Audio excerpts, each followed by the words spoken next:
All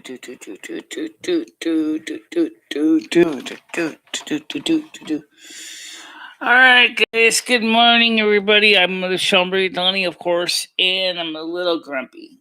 And I'll explain why. All right, actually, a couple different things. Some of you guys like drama. Well, there's a little bit of drama for you. Apparently, some miscommunications. Because homeless Mike thinks I want money from him to stay here. And I told him, I said, Mike, I can't take your money to stay here because you're not even supposed to be here. My landlord has made it clear that he doesn't want you here. My landlord hasn't even picked up his rent yet. I think my landlord is going to just go ahead and see my rent lapse and then basically evict me, claiming I didn't pay my rent because he doesn't like homeless Mike, which makes me anxious. And I know homeless Mike is frustrated, but I'm even more frustrated than he is. And he's trying to tell me that I'm overreacting, which maybe I am. I don't know. But like I said, I don't need to risk losing my housing. And I'm trying to be fair and calm. And he, of course, is upset. And it's not helping him. It's not helping me. And, of course, it's frustrating everybody. He puts me on the phone with his friends. He doesn't even tell me the person's name. I'm like, who am I talking to? I don't know. This person he didn't give me the person's name. He just said, just talk to the person on the phone. I don't know who I'm talking to. How am I supposed to? Is it a guy? Is it a girl? He didn't tell me. I tried to talk to the poor person on the phone. Didn't know what the heck was going on either. And I was like, honestly, I don't think that's going to help. Okay. So he said, well, I'm not giving Michelle any of my money. And it's like, I never asked for any of your money. Mike, I never asked for your money. I'm not asking for your money. I'm not Patty. I'm not asking for your money. The money you're going to have is going to be for you to help get yourself an apartment, to get yourself established. Okay, that's the goal. That was the whole idea of getting you. The stimulus money is so that you can get yourself established and get yourself a home. But, it seems that somehow things are just crazy, So that's the reason why now I'm a little flustered. And I know you guys love flusteredness because the drama groups and you enjoy it. That's why I enjoy being flustered. So now I got to figure out, try to call the landlord,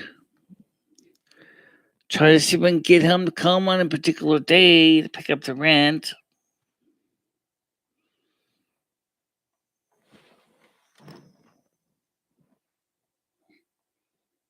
And there's only one person watching right now. Wow. It's kind of weird. Not really. It's the morning show and you started a little early. Oh. Yeah, sure you did. I did. Because I was frustrated and I needed to say something. And for those of you who happen to be able to rewind and see the video or the beginning of the video, you'll understand what I'm talking about. If you didn't rewind yet, or you're going to watch the reruns later, basically me and homeless Mike right now are having an argument because of something very simple, which is my landlord doesn't want him here. And at the same time, my landlord has not picked up his rent yet. And my landlord is the kind of landlord that would use that as an excuse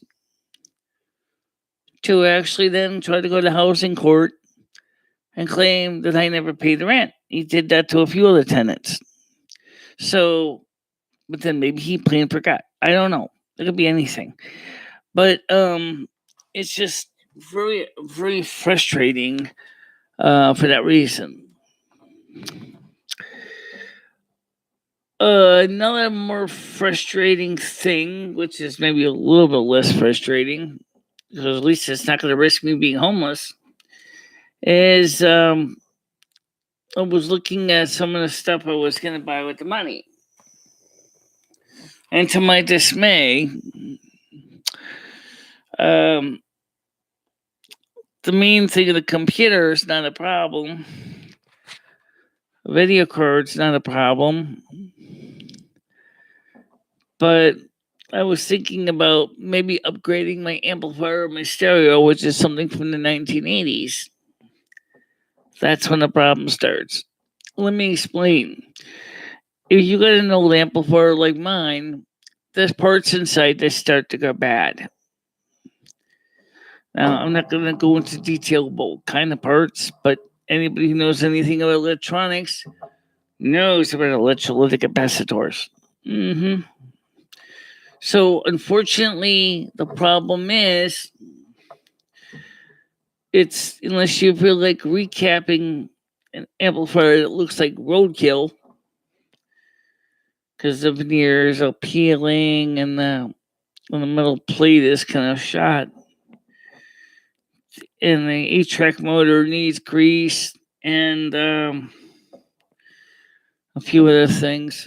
It's just easier to replace it. So I went ahead and I started looking on eBay to see what kind of amplifiers were available brand new. And we're talking about solid state ones. We're not talking about the tube ones for this example. Now, unfortunately, the most vogue amplifiers of all are Class D amplifiers. And the problem with Class D amplifiers is the waveform is very jagged, very, very harsh. And so I took a look at that, and I said, I don't care if the amplifier is $40 for an 80-watt amplifier. I mean, because they're all cheap. Okay, from Pile. Yeah, pile of shit. It turns out there's one engineer proved with Class D, the waveform's very spiky and very nasty. And I still don't understand how you determine how low the signal is supposed to be, because that part doesn't make any sense to me. Go figure. So I started looking around to see if I could find some, as I said, solid state amplifiers, not tube ones. You know what? On eBay, the tube ones are cheaper in some cases than the solid state amplifiers. The few solid states I did find that I would consider lack a few features that I consider important. One of them, for example, only has a tone control, not a bass, not a treble, a combined tone control. And I find those kind of controls to be frustrating and annoying. The price for, and it's a second-hand amplifier. Let's say a realistic SA 150. That's a 15 watt per channel amplifier. Not much better than whatever you have now, actually, which can theoretically put out 24 watts peak. But that's like when you really distort the hell out of it to get out that loud. And the amplifier seems to be losing its bass response, and it's starting to sound like it's tired. Now, I know what you're going to say is, gee, why don't you recap it? Well, for one thing, I could, but it's not the only thing that's wrong with it. The AM radio receiver doesn't work the FM works, but barely. It's just needs to be totally redone, and I've not got the kind of skills or the tools to realign an FM tuner section or the AM tuner section. So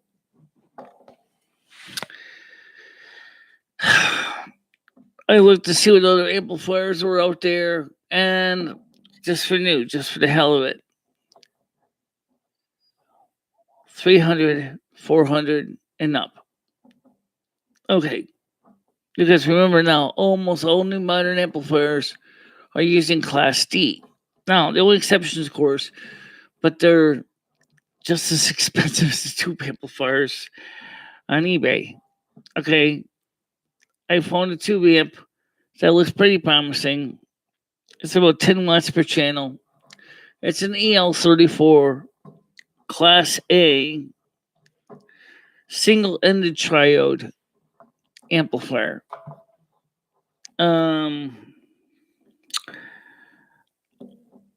Absolutely frustrating, put it bluntly.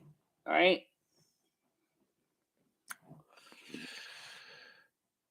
Now, I don't even know where everybody is right now. It's only 12. It's only 10:07, Michelle. I know.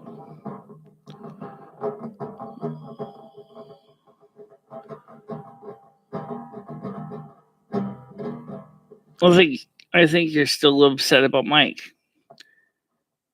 I am a little upset with Mike, yeah. About Mike, the situation with Mike, yeah.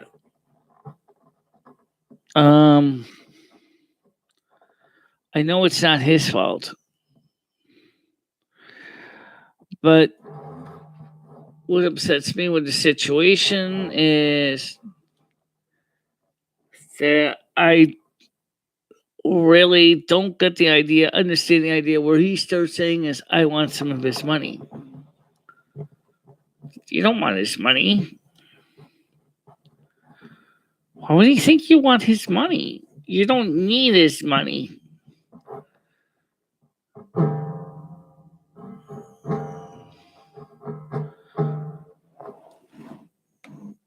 I don't even know why he would think, oh, wait, yeah, okay. I think I see what he's thinking. He was saying you said to him, you recommended to him that him and Ed could get a house together. Right. But I talked to Ed about it, and Ed kind of agrees that he doesn't know if it's a good idea for him to come up here because of my landlord either. See, the difference is Ed understands that my landlord is not playing games. Okay, so Ed doesn't want to see me compromise my security.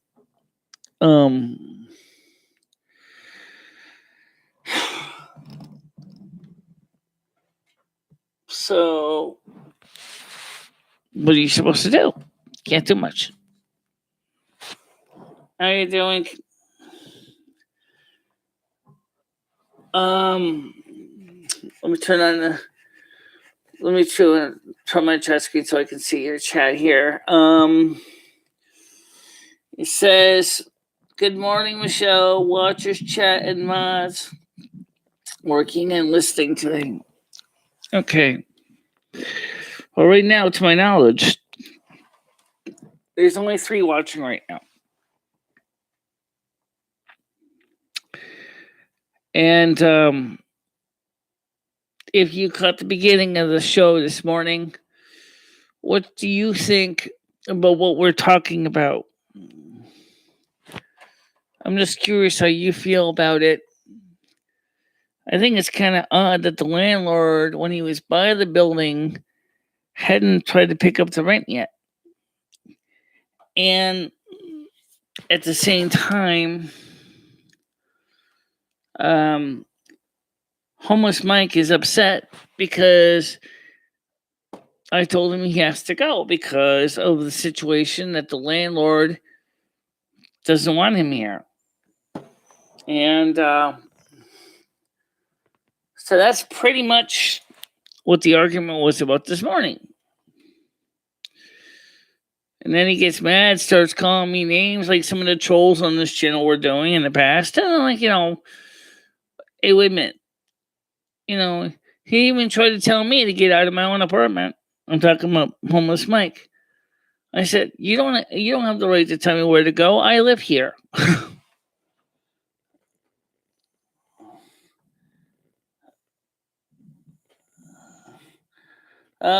Mike needs to what's obviously pack his bags and move on. I think would really be the best thing for him to do right now, because I get very anxious. I get a little bit nervous right now because there are so much things going on. Good stuff and bad stuff. The good stuff is that I've got the stimulus will be clear and available to me on Wednesday, the $1,400. And so that's the good stuff. And so theoretically, with the good stuff, I can call up the hair salon and see if I can schedule for me to go talk to Tori or Jessica and see what we can do to get my hair back to blonde. But the problem is with that is if we go into another lockdown again, then how am I going to get my hair retouched again? So the makes me wonder if it's even worth it to put away $700 to get $700, $800 for me to get my hair retouched for a few months. I mean, for like a whole year's worth of hair retouches, or if I should use the money for other things, because they may very well be a fourth stimulus bill. It's more than likely. Okay, they're already working on it, but there are over 100 congressmen and senators that want a fourth stimulus. Not at one time, but monthly. Okay, which I think is interesting. But I don't know if it's necessarily going to go as well as everybody would like it to go. Let me explain why. The Democrats, especially in the major cities that have defunded the police, are seeing a lot of backlash against the city governments because of the high crime rates. And the people of those cities are beginning to seriously notice that while their governments are trying to defund law enforcement, for example, they keep saying they need more money to finance cities. But yet, at the same time, they've already defunded the police. And first responders are not exactly optional extra. Well, the bad guys know that, and they're not leaving you alone. Okay? So the bad guys, the cooks, the rapists, the murderers. Hold on a minute, it's my doorbell. Hold on a minute. Coming! Give me a minute.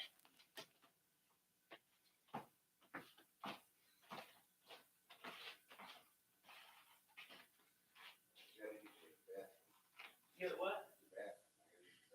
All right, go ahead, hurry up.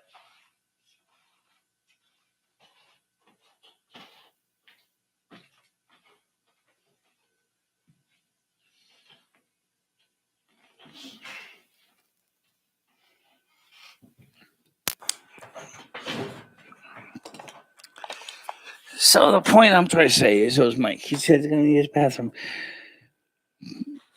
Is people that live in these cities, some of them who originally supported this action, are starting to say, did we do the right thing with that by defunding the police in the first place? And yet at the same time, a lot of times they live in cities that don't encourage any kind of protection for like arms, guns, knives, whatever. They just don't have any weapons.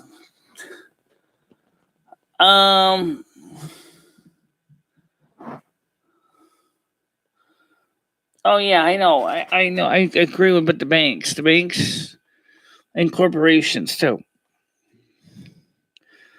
Corporate welfare is alive and well, I can assure you.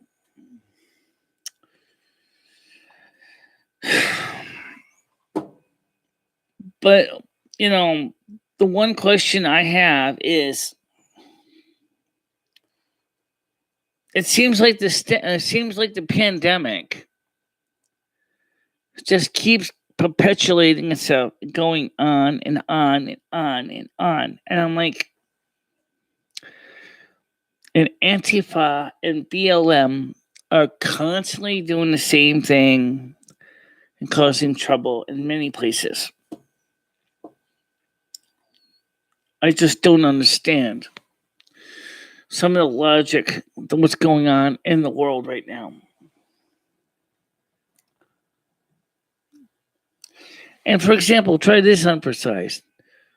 Why didn't they try to give us, instead of giving us a $1,400 stimulus program, why didn't they try to do a monthly check in this stimulus program? I don't understand that. Before they even passed the ink on the $1,400 bill, they could have gone ahead and said, look, let's give everybody the initial $1,400, and then after that will be $1,000 a month. But they didn't think about that. They didn't think about that. And it makes me wonder, since the ABC Act already existed, the ink was already in the budget. I mean, the bill was already on paper in 2020. Why didn't they adopt the ABC Act on the third act, the third stimulus?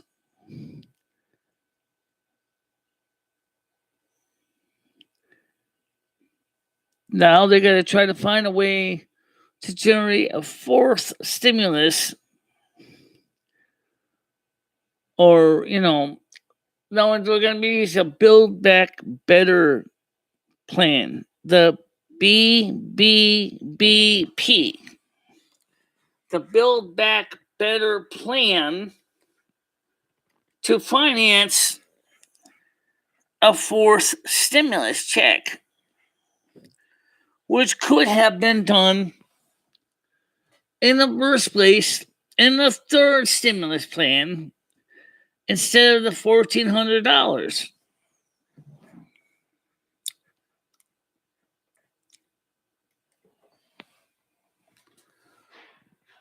It just seems kind of weird to me.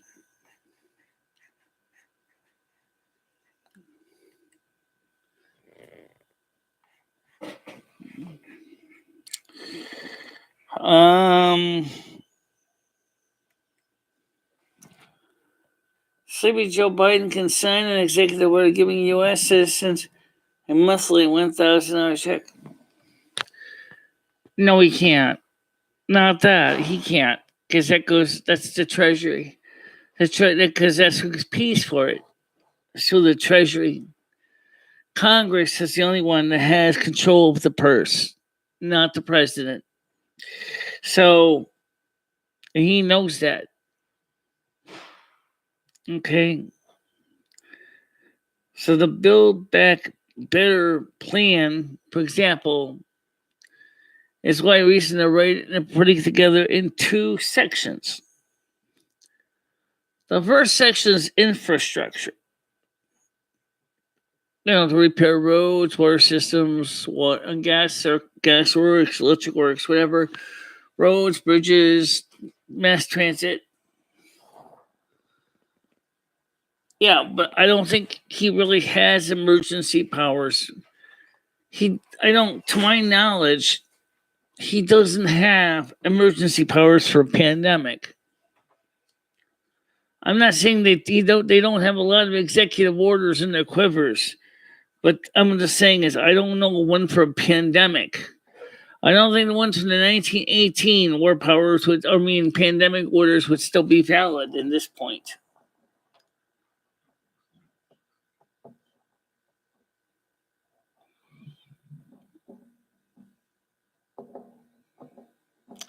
Right now, he's got his trump card. That is, he's got a House of Democrats in the lead, and the Republicans are in the lead. Joe Biden basically doesn't have to worry about getting his bills squished by the Republican Party because the Republican Party is in the minority. They're not in the majority.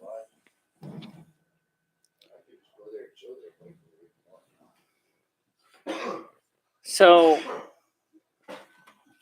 what?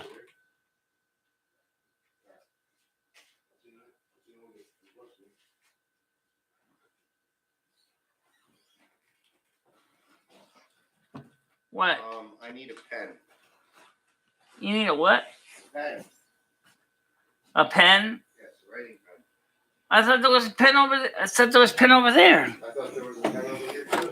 Oh, hold on a minute. I gotta find make a pen. I thought I had one over there. I got it. You found it? Uh-huh. You found a pen. Yep. All right.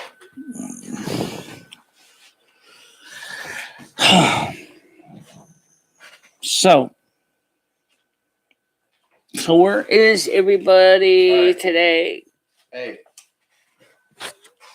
What? I want to put all the important paperwork in between these two things. So everything important is in between these two pages, in between this. All right. And I'm going to leave it here. Can I make a suggestion? Do you put it down here or wait, I got a bag. I can get it. Mike, here. I think I'll fit in here. That way you won't get all wrinkled and trashed and stuff.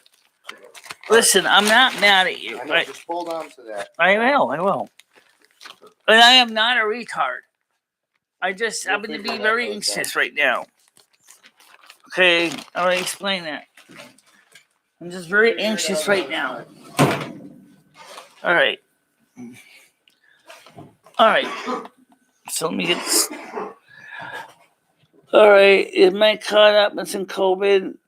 No, he's not, Stan. That's the point I was trying to make.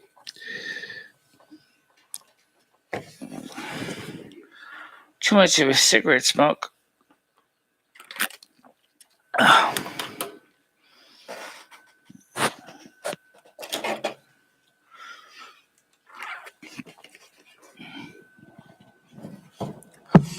I don't know which pen this is. I've never seen a cap like this. Well,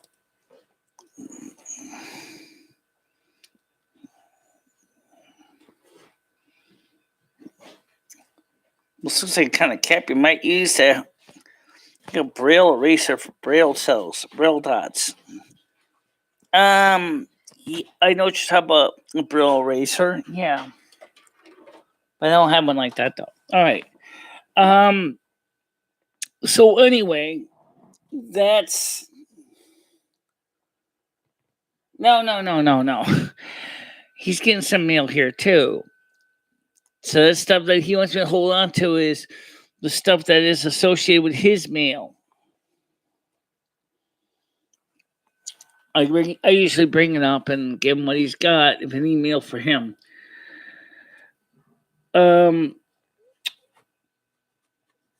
Either way, okay. So the point is if we do get the $2,000 initial starter that we're proposing the original ABC Act, and then $1,000 minimum per month, and just the same assume it was for 1 year, okay. Never mind the dollars and cents of how much it costs the federal government. It's astronomical. Okay. The average person is going to be extremely well off for the time being.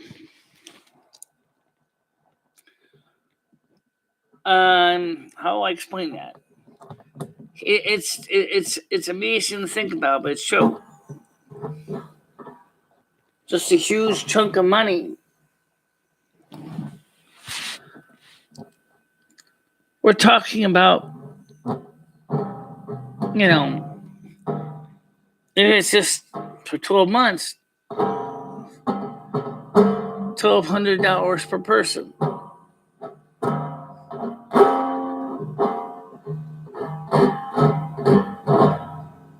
$12,000. Plus me. Easy Street. That's a hell of a lot of money, that's for sure. I think about $12,000 per year. I ain't working. Money for nothing and your chicks for free.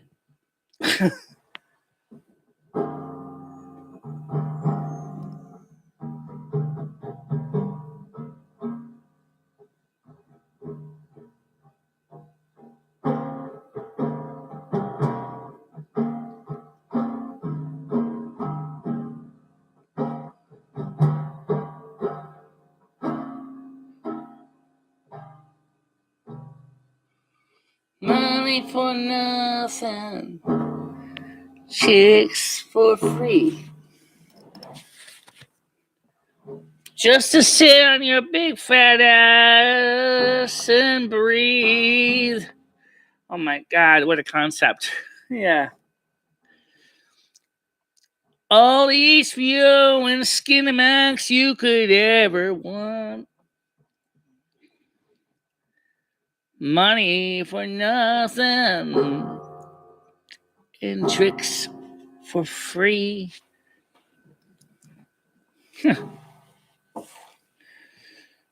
Wow.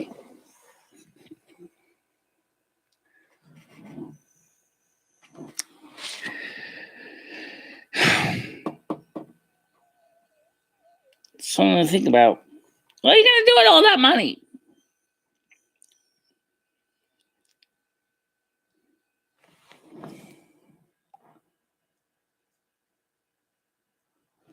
Yeah. Well, I don't blame you.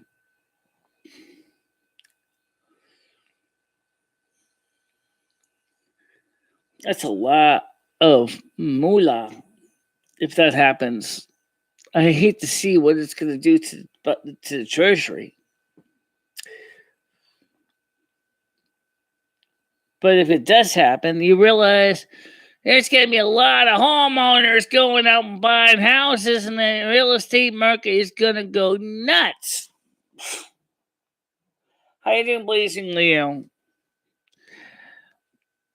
Just a little bit depressed right now because me and Mike had gotten into a little bit of heated argument over some misunderstandings, which had to do with the situation, and my landlord didn't even come by yet to pick up the rent yet. And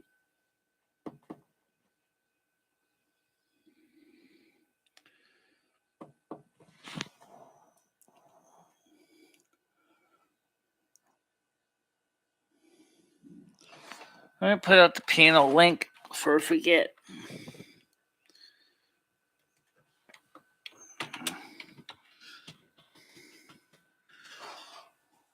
Money for nothing, money for nothing, money for nothing, chicks for free.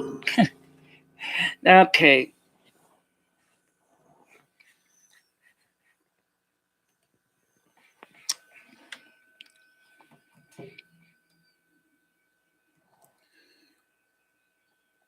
Gotta admit, that's kind of weird to think about it. When you think about it, right? Because, like,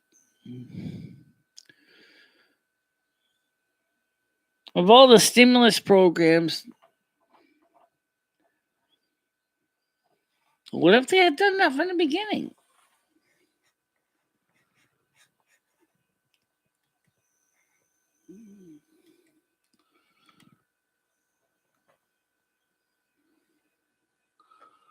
You also still have to buy some coffee mugs. I know. The question is am I going to buy coffee mugs or not? Okay. First of all,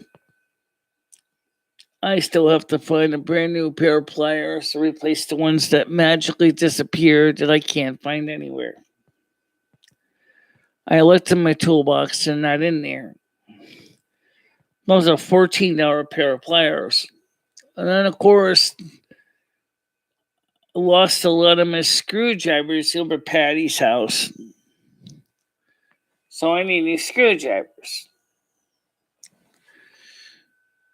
And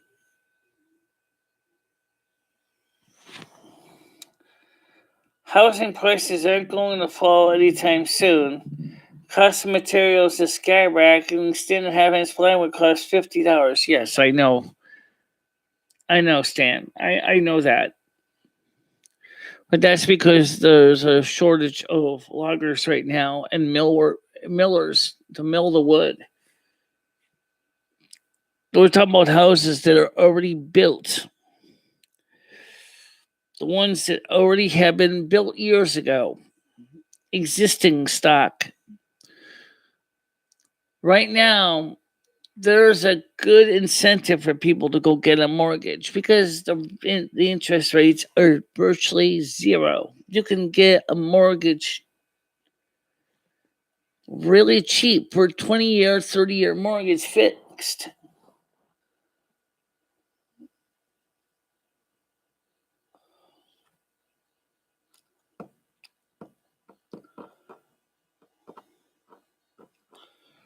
Besides, most construction projects use chipboard anyway nowadays. Yeah, they do.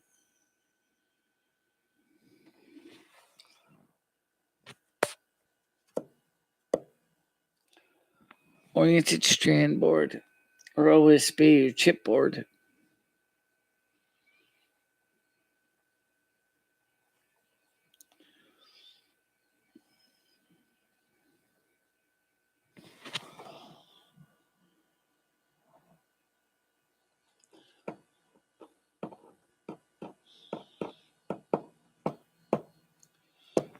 Okay.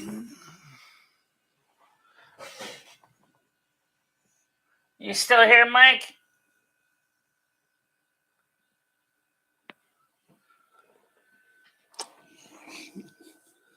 My house was built in 1958.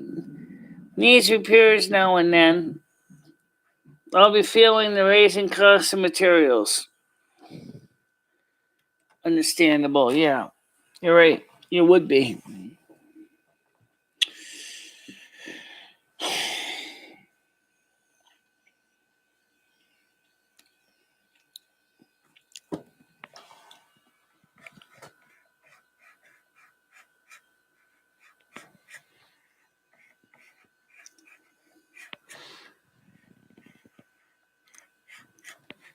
But also, you know, it's kind of a mixed bag. How you doing, Middle Kitty?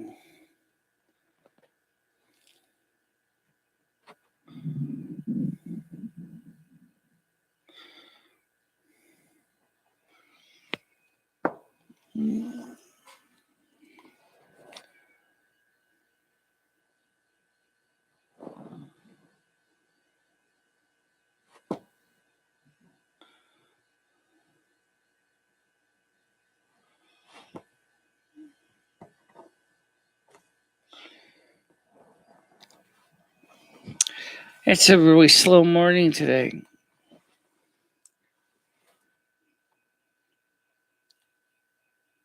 But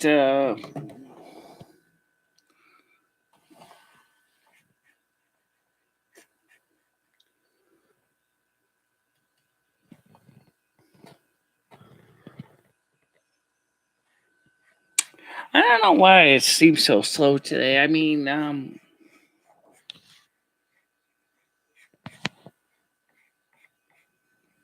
it's Monday.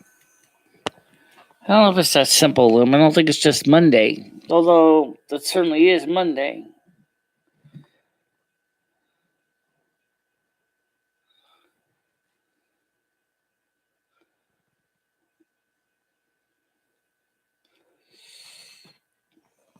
It just doesn't seem right today.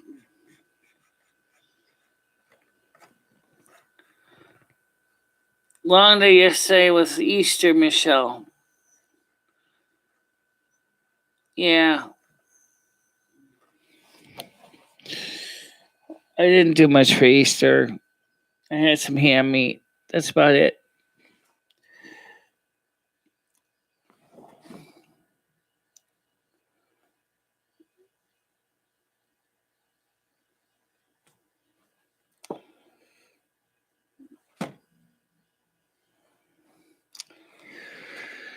Well, that might be the case.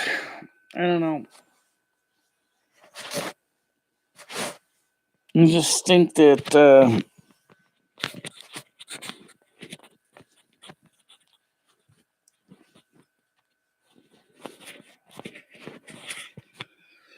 maybe might be why it's slow, but doesn't explain why I'm feeling some melancholy. It has nothing to do with the show either. I mean, I can tell you, of course, it's because me and Mike had an argument. Yes, but the question is I'm concerned, like I said, because my landlord almost always usually runs up here to get his rent money, and he didn't seem to care to come by and pick up his rent money. I got to answer the show chat here. How you doing, Blazing you? Hey, Michelle. What happened between you and Mike? Well, basically, as I explained to him repeatedly, he can't be here every day because my landlord doesn't want him here. And now my landlord didn't even come by to pick up the rent. And he was here on Friday. And he didn't come by to pick up the rent on Friday when I had the rent money. And I think my landlord is probably going to say, well, if I don't pick up her rent, then I can go ahead and file evictions and say she didn't pay me. And I can throw her out and I can throw him out too at the same time. But that would make no sense because why would he want to throw you out when you've been here for so many darn years and you've always paid on time? Nah, maybe he just forgot. But every time I try to schedule a time for him to pick up, Hike is always here. Jimmy shows up whenever he darn right pleases, and that's the problem. And I tried to explain that to Mike, and then Mike got mad and called me a retard and everything. And I said, look, I'm not trying to be a pain. I'm just telling you that my landlord comes whenever he pleases. I don't have an idea. Like, he doesn't schedule a time with me and says, I'll be at your house on Monday afternoon at 2:00. He doesn't do that. So he could show up anytime. And if Mike's here, he could say, well, I'm sorry, I'm not accepting your rent. You see what I'm saying? He's done that to tenants before. Yeah. He says, well, since you're month to month, I don't accept your rent, then that's your notice to quit. Then you're going to be out of here in less than 2 weeks. Maybe tell your landlord, say, hey, I need you to help me to get this guy out. He's not leaving. No, I got him out. That's not a problem. That's one of the reasons why Ed doesn't think it's a good idea for him to come back here right now. Because he understands this landlord and he understands what this landlord is. And he doesn't want to see me get thrown out. Even though he misses talking to me, misses being with me. which makes it harder still because I miss being with Ed as well.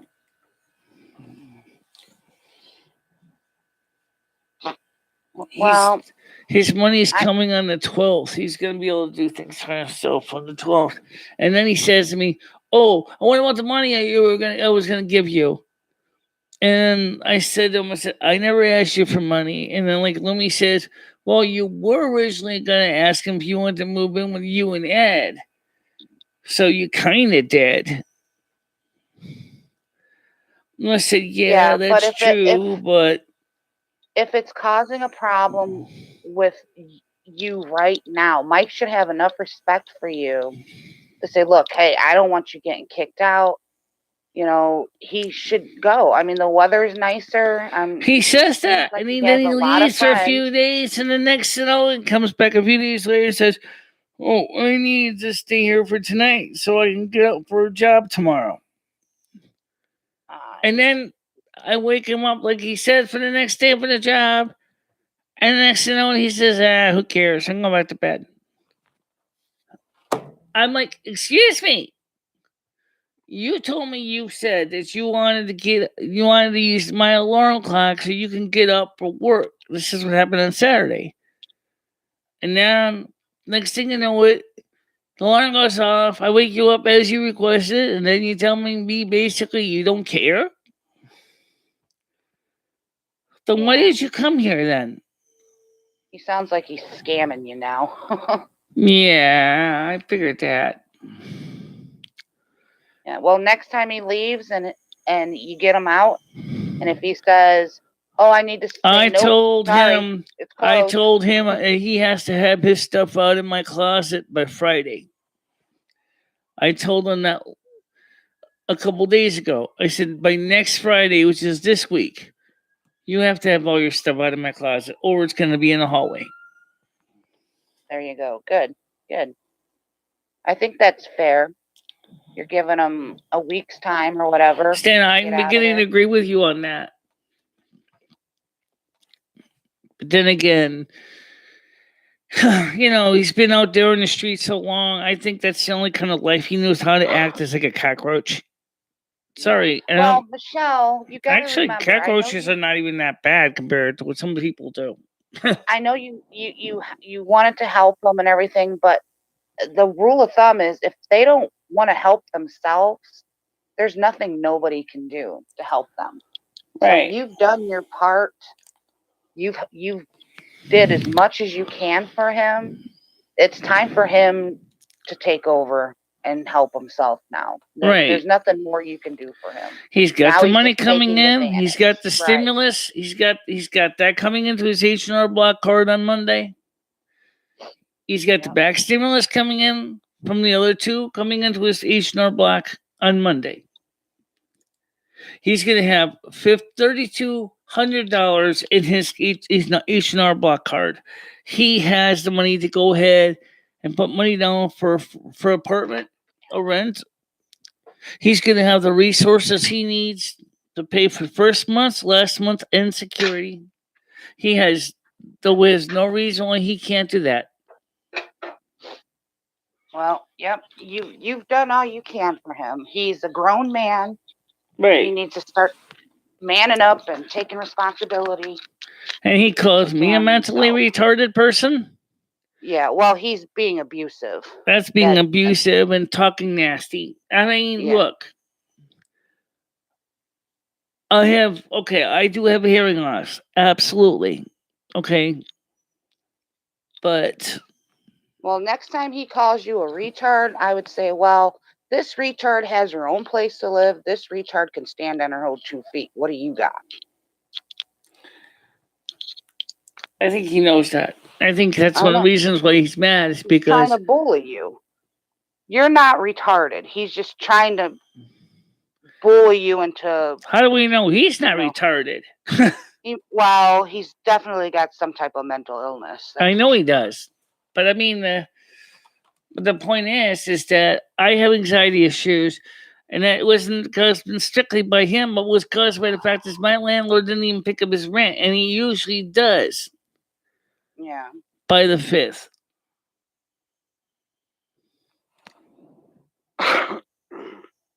Yeah, he even had the nerve to tell me to get out of my own apartment. I said, "Excuse me, I pay rent here. This is my apartment."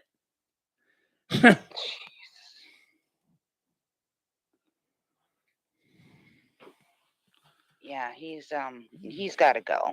Yeah, he does. It was kind of reverse with Patty. Patty was having problems with her own landlord, the same reason I'm having a problem with Mike. The difference was is that she wanted me to constantly stay there, whereas I wanted to go back here, and she wanted me to stay at her house. Kind of in reverse.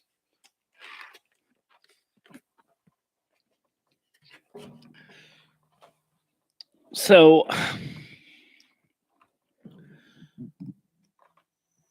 yeah, I thought about that too, Stan, for her to call the cops, but I don't know what Connecticut law is. He's been receiving mail at her house. And the problem is I have to file evictions. Yeah. That's what Connecticut law says. But if he gets abusive, you could lock his ass up. The problem is if he gets abusive, then he and I both go to the clink under Connecticut law for domestic dispute. Oh, they would take you too? Yeah. They take both of us. I know, it's stupid. So I'm just trying to work it out with him as best I can.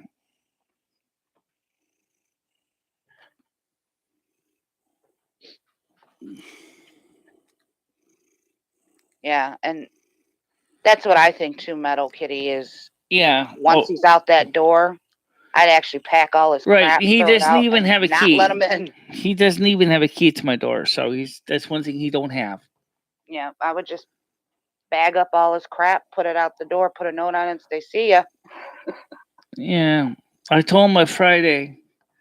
He has to get his stuff out here by Friday.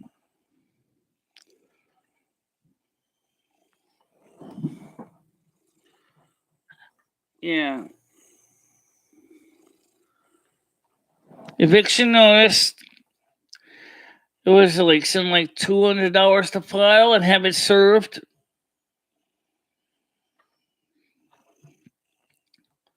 Do they have waivers there for you? They do. In your state? I don't know if they waive it for the sheriff though. Some of the court fees do get waived. Oh, well, here's somebody who knows something about law, which is Brian K. No, Rusty, don't do that. Right now, homeless Mike is getting kind of surly. I'm gonna have to send him his walking papers because I can't. My landlord doesn't want him anymore, and I can't really. He's starting to think he owns the place, and he doesn't.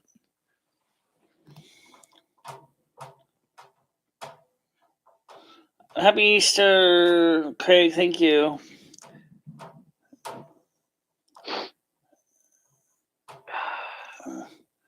I fell asleep with my window Stan, open that's why my door's usually locked all the time anyway. But the thing is, he's still got a few things in here he's gonna have to pick up. And I told him he has to have it all out here by Friday. So, have you talked to him about that? Yes, I have.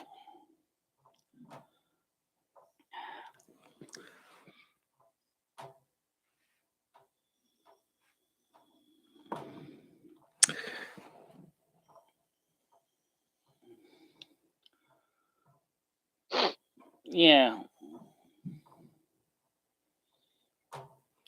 Next thing you know, he hands me a phone and says, "Here, talk to my friend." I said, "Who's your friend?" "Just talk to the person." I said, "Who is the person? You hand me a phone. I don't know who this person is. What do you want me to tell the person? What am I supposed to say to the person?" See, that's kind of weird. Why he would give me a phone, didn't tell me the person's name. I don't even know who the person is. What am I supposed to say to a person I don't even know?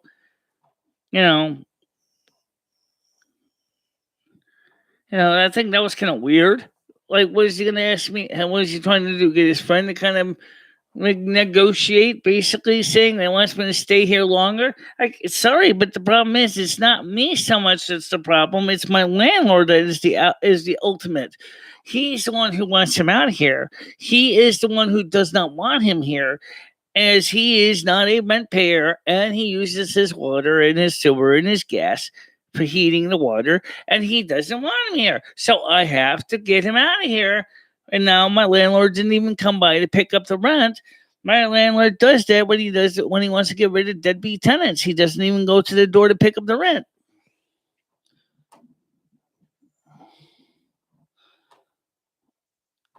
I am getting tough.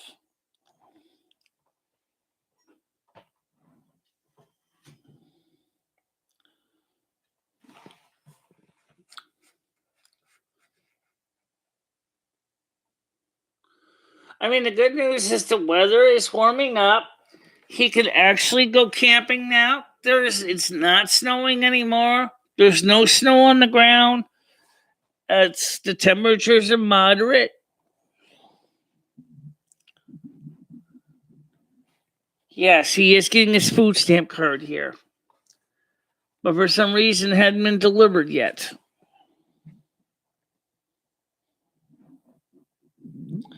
He says his friends can't take him in any more than I can because of the same problem with their landlords.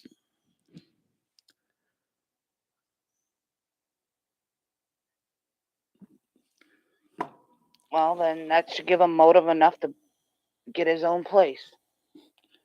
He's going to have $3,200. There's no reason why he can't. Yeah.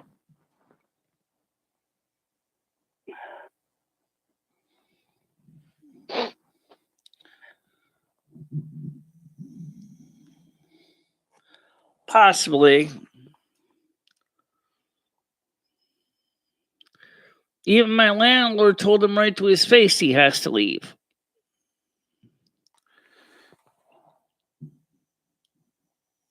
That's not my problem.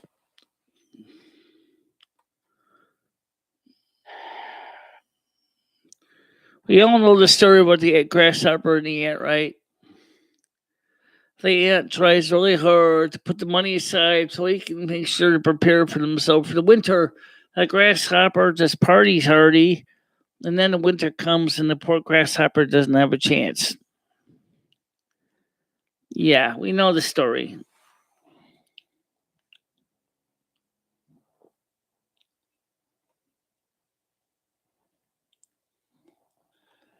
Yeah, well, I told him he had to have all of his stuff out of my closet by Friday, so.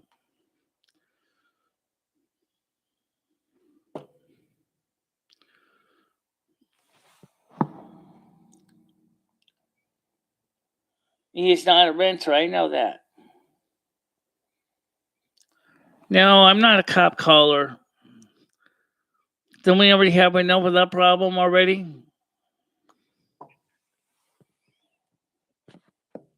I can't open the app. It won't let me.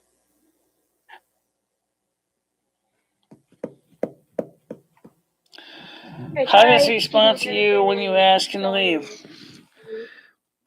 He tries to make excuses. Usually he doesn't get too angry about it, but I mean, this morning I kind of got under his grill a little bit because he keeps whining and telling me that even his friends can't even take him in because of the same problems with their landlord. So you mean it's not gonna work on the Yeah, phone? I'm going to try reinstalling it for you. If it doesn't work, just uninstall it. It probably won't work for you. I'm going to try reinstalling it for you. If it doesn't work, just uninstall it. You're talking about somebody I'm at work, sorry. I suspect. Yeah, I was talking to my daughter. Sorry. Oh, okay. Well, I've been trying to uninstall him, but it seems like he has a little bit of a piece of code still running around in my apartment, claiming that he basically thinks he owns the place. And he doesn't even pay rent here. So I'm going to have to go ahead and do a whole operating system redo. I don't know. I mean, it's possibly maybe I need to go consider relocating. As I would like to relocate anyway. I've mentioned that many times before. No, he doesn't.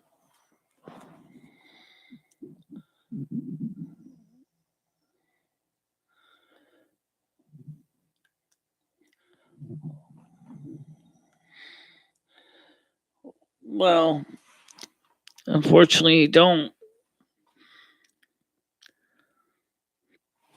I mean, sometimes he can be very helpful, but sometimes he can also be very, very hurtful. Especially the last comments this morning was kind of made me a little bit angry because it was like,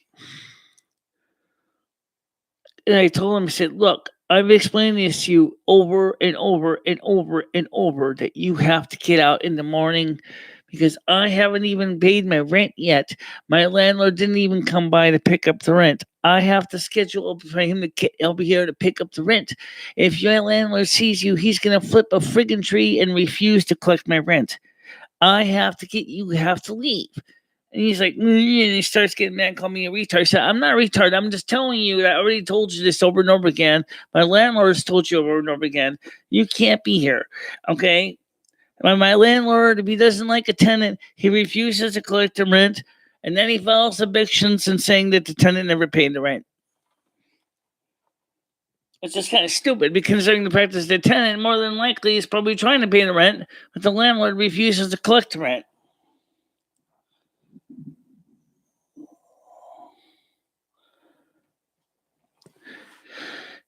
I've talked to the police about this before. They said any situation like this, you have to go to housing court and file evictions. And it comes down to that with either the landlord or with him. The landlord can't file evictions because he's not renting to him. Technically, I can't file eviction because he's not renting from me. Well, Michelle, you're friends with a lot of the police, right? Yeah, I know. I already talked to them about similar situations before. Oh, okay. Yeah, because I was going to say, well, maybe you could call them and ask them for advice. They said you got to file evictions, which means I have to get to Torrington, and I have to see if I can get a waiver. But that doesn't stop my landlord from filing evictions against me, claiming that I didn't pay the rent. I just looked it up. You're in Connecticut law. He can't file eviction on you right now anyway because of COVID, because it's in a standstill. Right, exactly. And the same thing is, if that's the case, that I can't file eviction on homeless Mike for the same reason. But if Mike is being abusive, that would take precedence. Yeah, that would take precedence, but... Plus, he's not on the lease, so that would be a completely different story. I'm not on a lease either. My rent is month to month. Oh, I didn't know your rent was month to month. Mine is month to month. I don't have a lease agreement. Oh, crap. So I can easily be thrown out just as easily because there's no contract.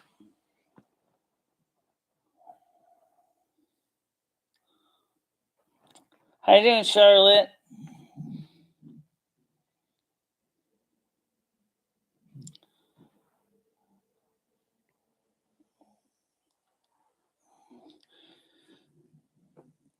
Right, he's a guest.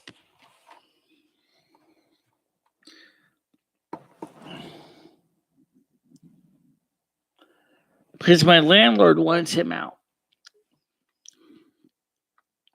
And my landlord hasn't come by to pick up the rent yet. I think my landlord is going to actually be filing evictions on me because if he doesn't get the rent within 10 days, he starts evictions immediately. He doesn't wait.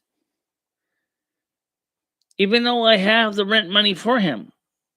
Have you called your landlord and said, hey, I got the rent, come get it? Yeah, I did. I called him, told him that on Friday morning. I told him on Saturday too.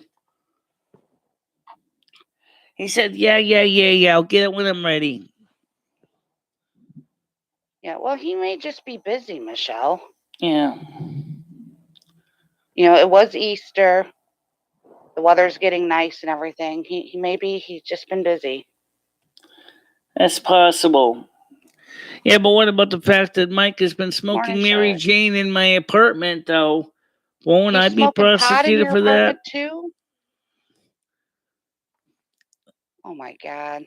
If I was there, I'd grab him by his hair and throw his ass out. It's decriminalized in Connecticut, but that doesn't mean it's totally legitimately legal yet.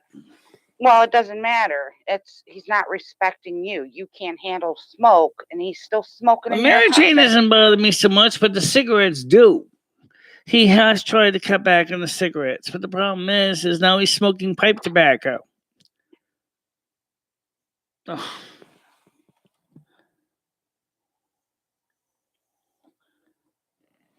He does odd jobs. He does odd jobs around town and collects cans and things like that.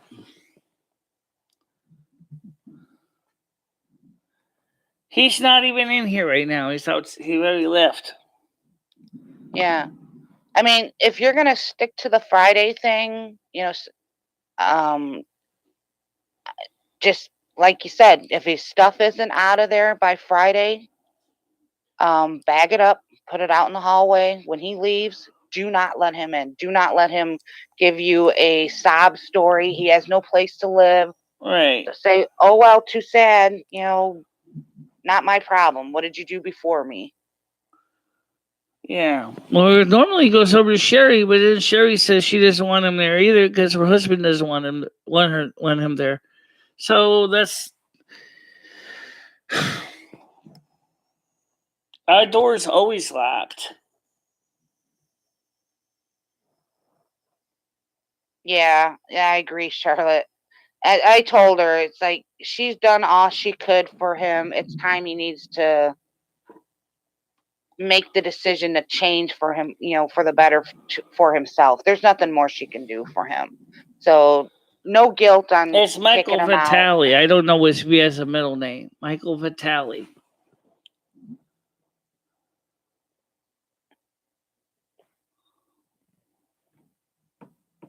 Yeah, he's definitely taking advantage now. And he's getting abusive with her when she's trying to express how, And I'm trying to keep my cool, and I'm trying to explain it to him.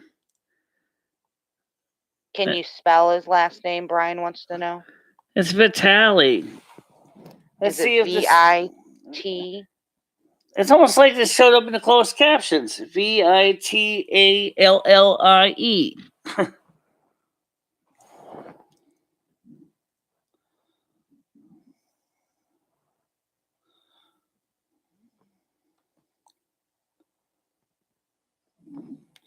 All I can do is I can call up Sherry and talk to Sherry about this and tell him that he has to get his stuff out of here Friday because I've had it with him because he has to go.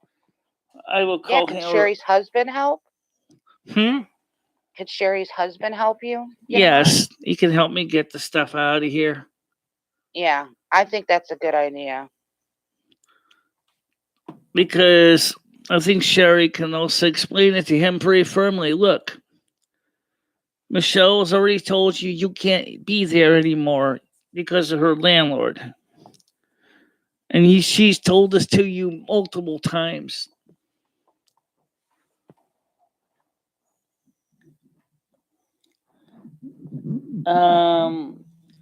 If you want, especially after 10-year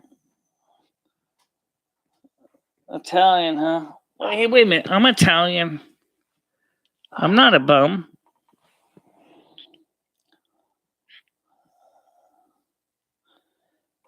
His butt's already outside. He's not even in here right now.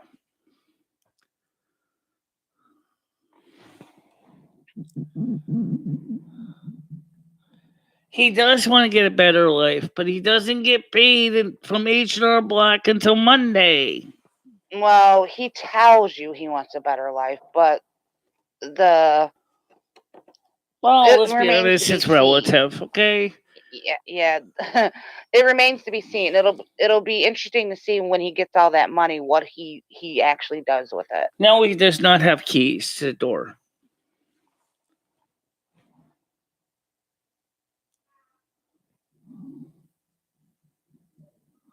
Yeah, and he wouldn't be able to get a place until he had a steady job. And see, that's what he should have been working on while he was with you. Yeah. Because he can play first and last month's rent, security deposit, but they won't take him in because they'll say, well, where are you getting the rest of your money from? I mean, he's got the $3,200 coming. He could easily get an apartment like mine somewhere. First month, last month in the security. For like $2,400. I don't know where he's gonna get the references. Oh my God, really, Stan? He's got a warrant out for his arrest. Was he born in 87, Michelle? That sounds about right. So really? There you go. You could tell him, hey, I'll call in your arrest warrant if you don't get the hell out. Well, it may not be impossible, but why wouldn't the H&R Block pick it up? Wouldn't the IRS, wouldn't they pick it up? Not if it's a bench warrant. Is the bench warrant for failure to appear? And is that what it's for? It just says arrest warrant out of Bridgeport. Okay.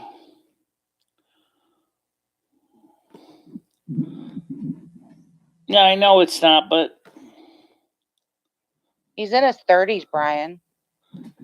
born 1987. No, there's not too many other Vitalis, and he grew up in Bristol, Waterbury, so it's possible it could be the guy.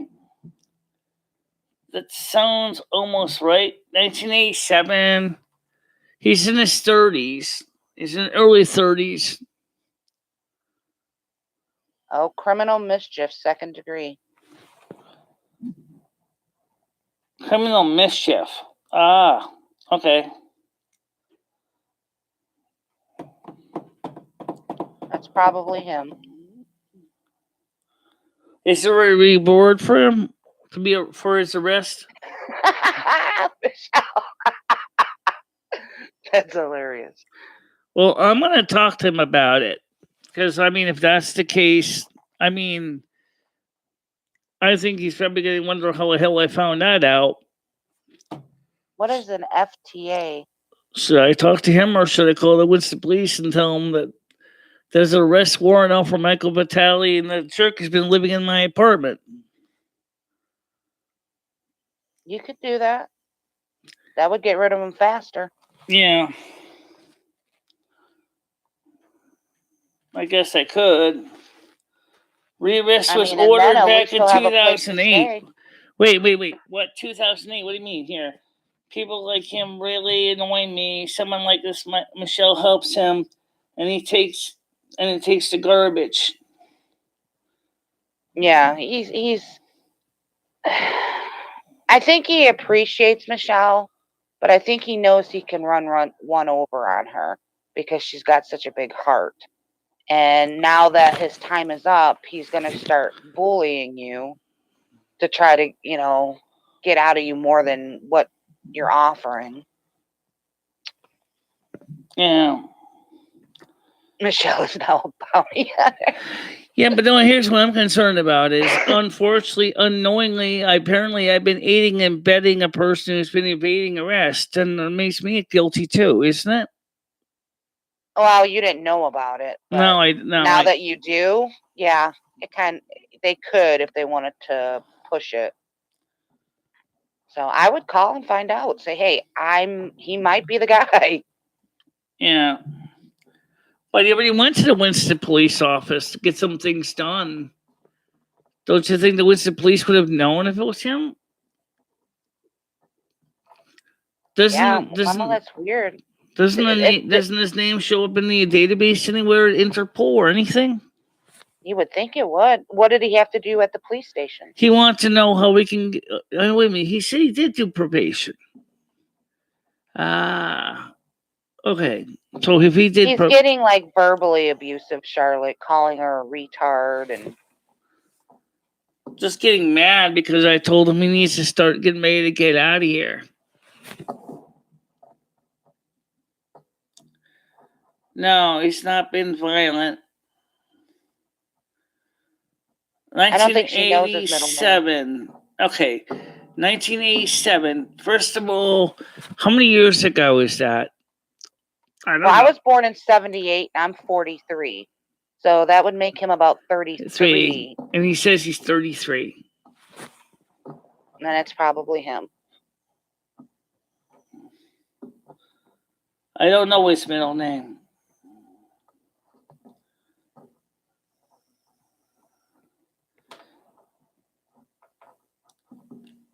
Right.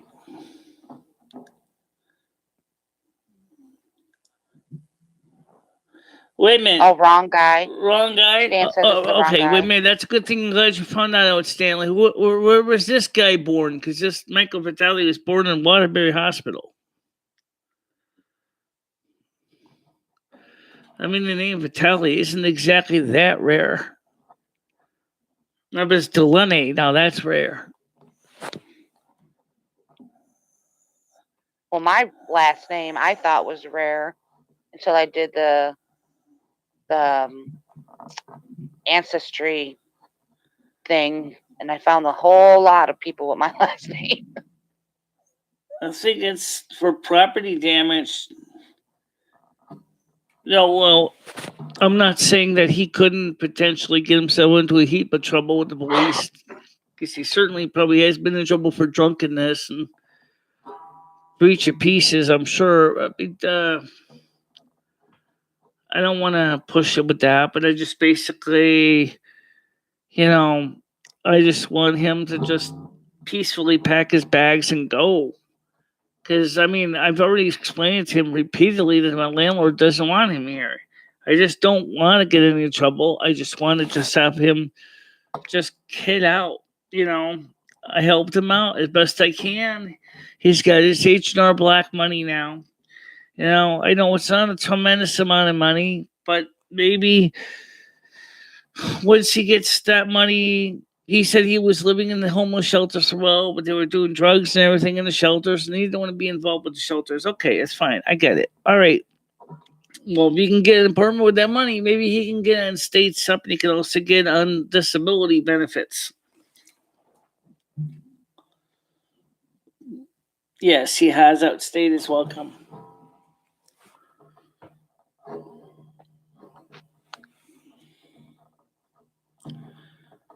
Absolutely not. That's why I think my landlord didn't buy to pick up the rent, because I think my landlord's scheming to try to find a way to say is I didn't pay my rent, so he wants to arrest me or wants to throw me off for not paying the rent.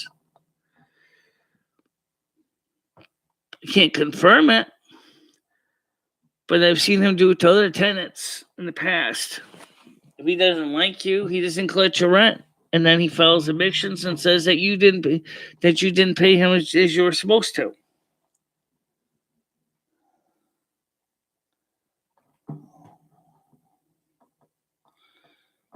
Well, I try to be kind, but unfortunately, when my anxiety kicks in. Oh my goodness, Brian. If it was me, I'd tell him leave once, and if he didn't vacate the premises, I remove. Well, unfortunately, Connecticut does not allow that action.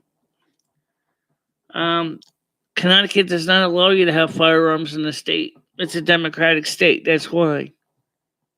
You do not have the right to protect your own assets laws here.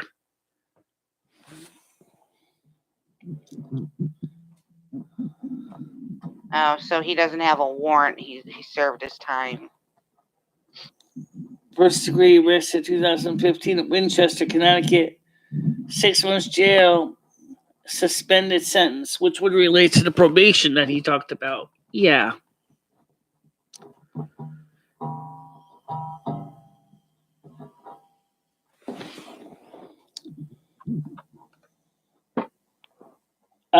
No, they're not. I am a great tenant. It doesn't help any that my landlord's getting to be old too, and he's becoming infirm also. So there's another reason I may need to consider relocating, because my landlord sooner or later is not going to be around here much longer, because he's starting to decline pretty bad now. And I don't know what's going to happen with my housing, because my landlord His health is declining pretty quick.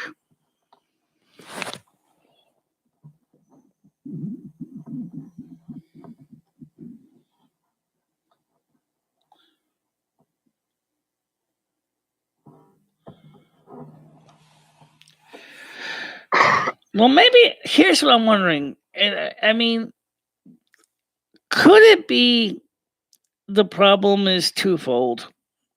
Number one, I mean, we're talking about my side of the situation. We didn't even think about his side. Could it be that he deep down he understands the situation with the landlord? He's just as frustrated as I am. He knows that with my hearing loss, he knows I have a hard time understanding him. He knows that I care about him. But every time he tries to find someplace money to take him into their house, they won't let him stay there. So that's why he comes back here, knowing that I care enough to help him, even though I told him that I can't do it much longer because even my landlord told him the same thing. He said, you got to go. I would agree with you on all fronts if he didn't get verbally abusive with you. He just got verbally abusive, not physically though. Yeah, but he's looking for a way to bully you. So, but I mean, that's none of that really matters, because if you're in jeopardy of losing your place to live, that should be the number one thing on his side and your side. Right. So, I mean, I'm sorry, but even if and let's be honest, if I lose my place to live, he's going to lose his place to live. It doesn't matter if he likes it or not. Right.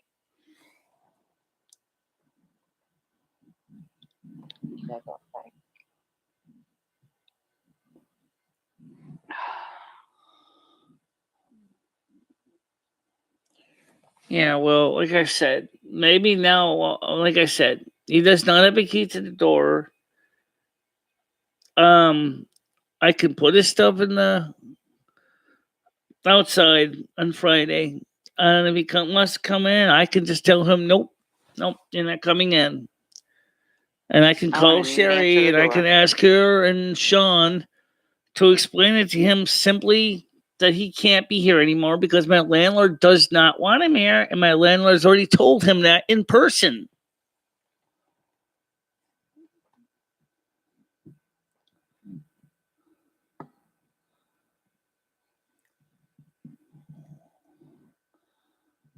On the conviction.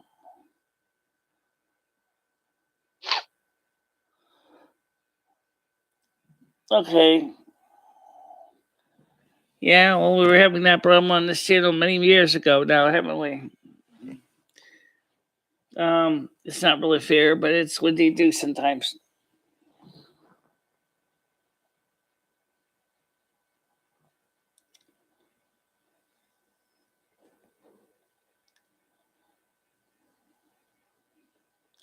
See, it's funny because when it was Patty, it was actually reversed.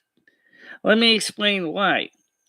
Patty already was getting in trouble with her landlord. Her landlord told her that I couldn't be there. Yet, instead of saying to me, hey, Michelle, you got to go, she made every excuse to keep me there. Even though I knew I had to go, she refused to let me go. And so she was willing to risk her Section 8 voucher or equivalent of Section 8 voucher to have me stay there, even though I had no desire to stay there. Tell me if I leave that they're going to put me into a rest home and all that. I'm like, excuse me? Wait a minute. Why would they put me in the rest home? I already had my apartment. Of course, at the time we first got there, I couldn't really walk, but that's, I knew eventually I would be able to do that. So finally, as we all know, on March or February. Sorry, what's in February? February, yeah. I came back here, and then I never left here. And then she got all upset and stormed out of here after me and my landlord worked out the back rent payments. And so I think it was the opposite. I think in that case, she wanted me to stay with her, even though it was not in my best interest. Well,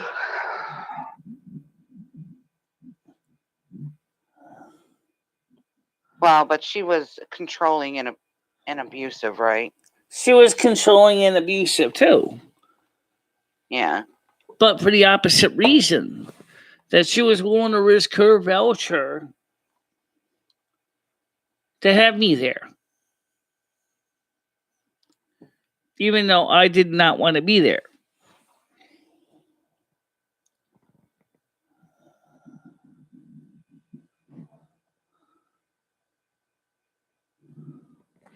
That goes under violence. I won't do that. Well, what does Loomy think? I agree. He's got to go.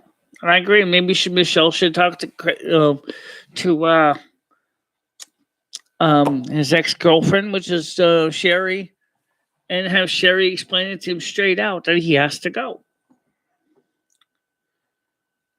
And that Sherry can help him get his stuff out of Michelle's closet. Right. Yep.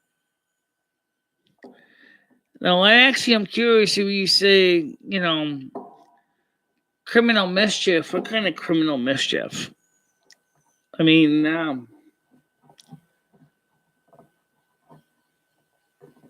I think he said that was a different. Yeah, that was the other guy. That was somebody else.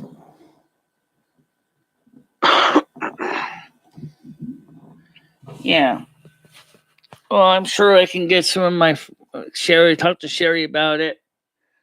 Unfortunately, I don't have my phone with me right now. It's in my bedroom, but I'll give her a call after this show and see if she can talk to him and have me and Sean, which is a Capricorn, we could probably talk about it and have her tell him that he has to pack his stuff and get out because he can't stay here anymore because my landlord doesn't want him here. Yeah.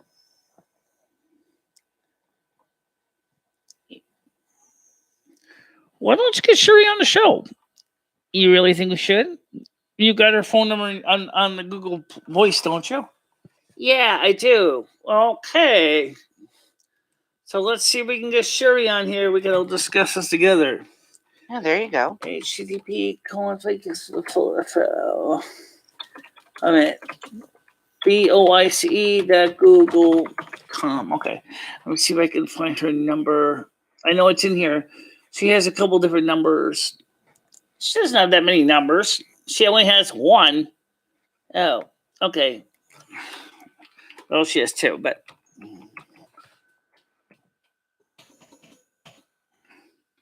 yeah. Let's see if I can call her. Jerry Heaton Love. Okay, here's the number here. Let's see. Hello. Hi, Sherry. This is Michelle. How you doing? Okay, how are you? Hey, listen, I got a question to ask you.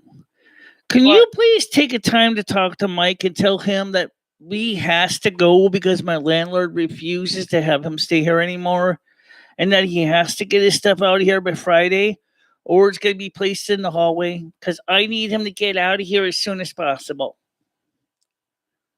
Okay. He keeps insisting at coming back here and I can't have him here. So it was I have a friend here that can explain to you if you want to have her explain it to you from differently. You want to explain blatantly situation? Hey, Michelle. Sherry. I think she gets it, Michelle. Her landlord is just she's really worried about getting kicked out. Mike's starting to get verbally abusive to her when she tries to reason with him. I don't even see Mike. I don't know where Mike is. Yeah, well, unfortunately, my landlord doesn't want him here. So, I mean, I told him that he has to get the stuff out of his stuff out of my closet by Friday. I think she's asking you, Sherry, to do it like the next time you see him. And also, could you do me a favor and come over here and help maybe me get some of the stuff out of the closet for him by Friday? It's not much in there. It's probably a couple bags. No, I don't know where to put it. He can't stay with me. Excuse me? He can't stay with me. I know, but where is he supposed to go? I don't know. You have to talk to him. It's not my responsibility. Well, either way, could you just give me a hand getting this stuff out of the closet Friday and put it on the porch? I didn't say you had to take him in. I said if you could just get the stuff out of the closet by Friday and put it on the porch.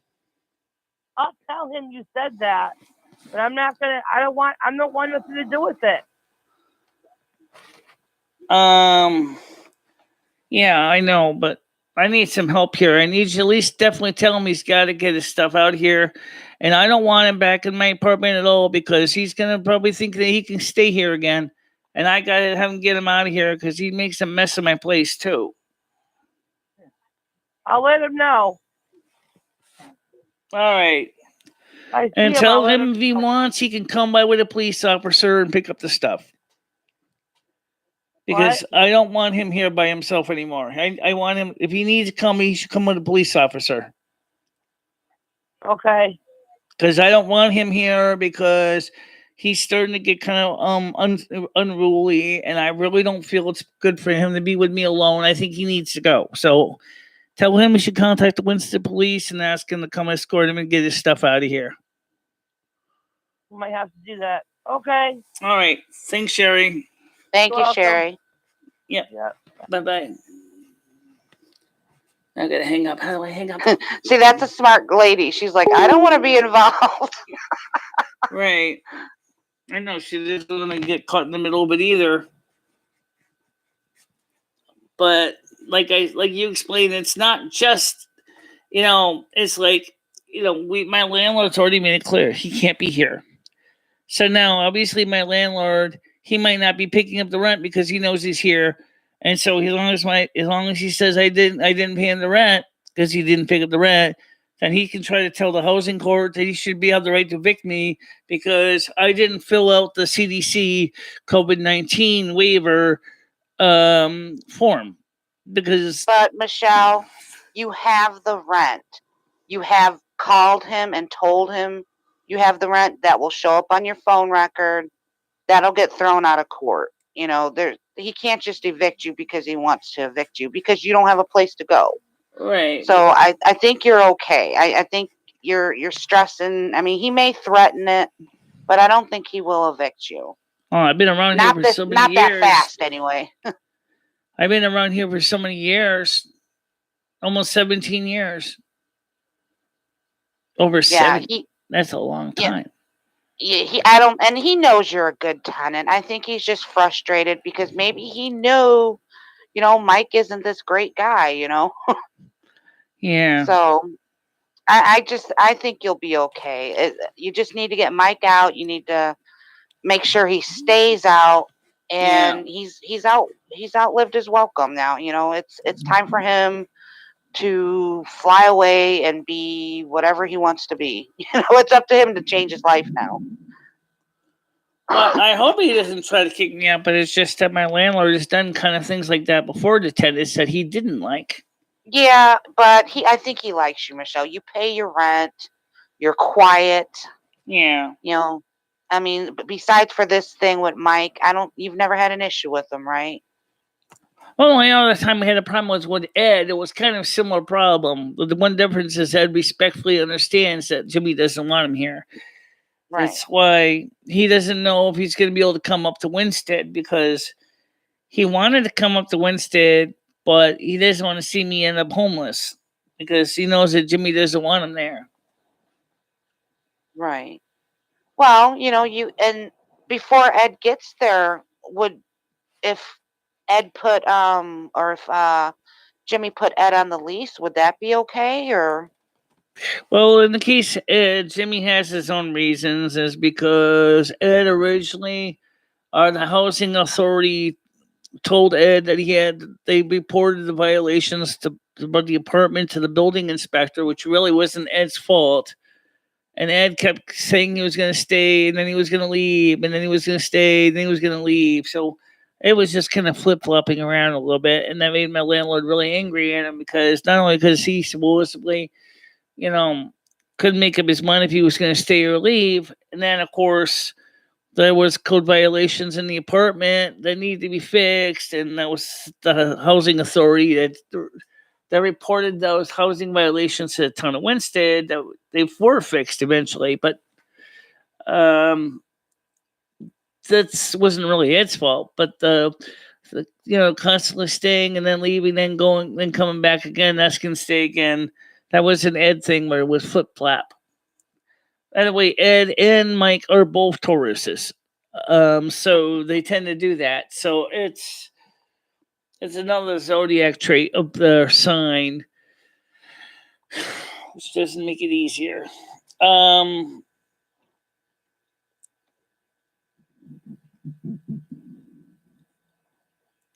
So is Ed going to find his own place when he comes up here then?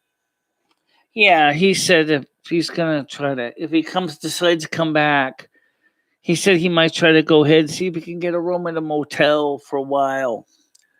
Residential motel for the time being. Maybe not. Yeah, because maybe it wouldn't be a bad idea if he found a place and then you both moved in together. Right. If you're only month to month, then I mean you could move out anytime. You see, because Ed wants to do is to get a motorhome, and I said, well, that's doable. The only thing is, the problem is I don't know how we're gonna get the cat in there.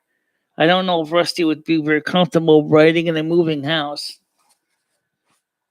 But at least Ed's a little more, calmer, a little more level-headed. He thinks a little bit more on a responsible level. He had to agree with me on that. He said, I don't really know how the cat would react. He said, he said, if you lose your cat, he said, that would be devastating. And I said, besides, I'd like to have my own place eventually. He said, but I do see with the motorhome would be good for like traveling to the different states to see if we can find a place that we could eventually work with a mortgage company and try to get the financing for a piece of land or for a small house. That might work out too. Yeah. I agree. It should not be a permanent solution. A motorhome is not a perfect solution at all. Neither is a mobile home that stays stationary. Yes, I know it is.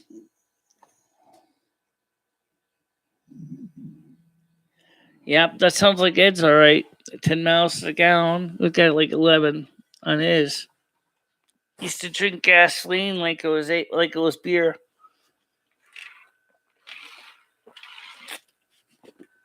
I told him, I said, if you're lucky, maybe when it's fine tuned and stuff, you can get it maybe to 13, but that's about it. So I want to settle down. I want to have a permanent home. Okay, we've already covered this on the show many times. But I can't, I don't think I can depend on living in a place like this right now forever because, as I said before, my landlord is becoming very infirm. He's getting very crotchety. He's getting very old. He's not doing as well as he used to be. I don't know what's going to happen with the probate court if he kicks the bucket. I don't know what's going to happen with the tenants in that case.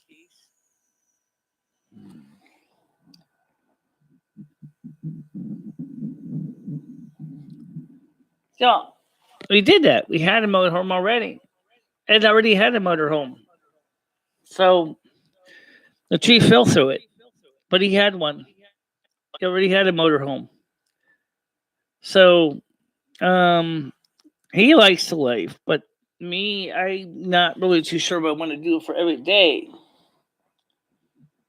Yeah, I don't think you'd want to do it every day. No, I've done it for about a week with him, but it's not the same thing as having my own home. You know. Yeah. Yeah. And I'm sure he can respect that too. So Yeah, he does. It's yeah. a lot more mature than Mike is. It's kind of like Bubba said. Men just seem to mature slower than the women do. You're talking about a man who's 62 versus a man that's in his 30s. You're talking about a man who takes the world with seriousness and does his best to be self-sufficient versus one that basically wants to party hardy all the time.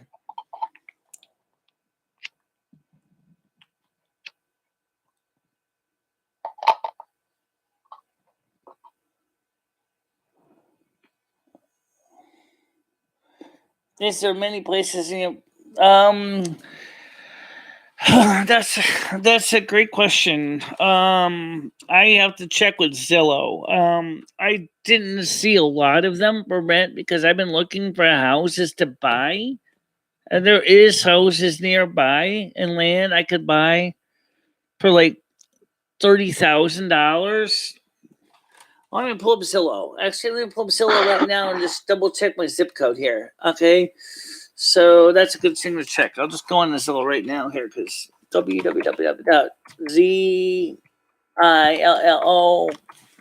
Zillow.com. So let me log in. Manage. Okay. Let me put in my zip code. Okay. 060. I just heard the ding dong. Yeah, I know. I'll check it right now. You heard a dong too, huh? Yep, there is somebody here. I heard last rap you did. Thank you. Right now we're kind of a little crabby. Right now for houses for sale is like What?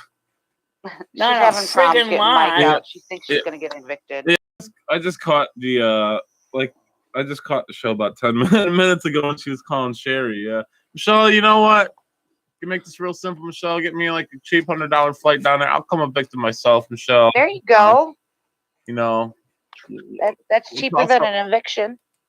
I'll toss homeless Mike out onto the streets, Michelle, with his shit. Yeah. So she's gonna tell him that I talked to her and see if she can help him. Let him know what's going on. Michelle, I don't think you're gonna get evicted or anything crazy like that. You don't need to worry about either. Yeah, you don't need to worry about that, Michelle. You don't need to worry about. Let's see, maximum rent. Let's see for one person. We'll let our house hunt. How you doing today, Leo and chat? Let's say $800. Everyone's doing good. Had a good holiday. Okay, hit done. Good. Sure, with this money, I could afford to get an apartment for rent if there's any. I'm not seeing anything show up.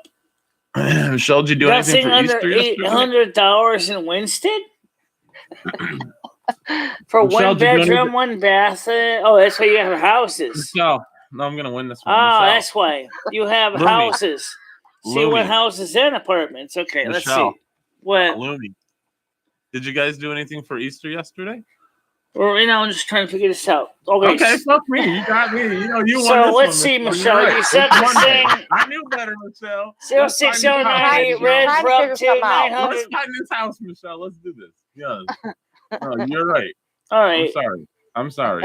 I fucked up. All right, let me just refresh this listing. Sorry. That's kind of weird that Zillow doesn't show anything for rent in that Litchfield right now. I fucked up. That's because right now there's nothing for rent, Michelle.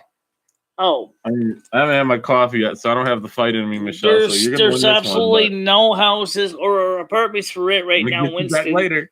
For under $800 a month. What is this text message? What about 2 bedrooms? Because if me and Ed got in it, we would need 2 bedrooms. That's the what? We have 1 plus. You didn't have anything show up here. I was just looking at the date. Wait a I thought minute. it was Condos, cooperatives. Well, I don't want condos.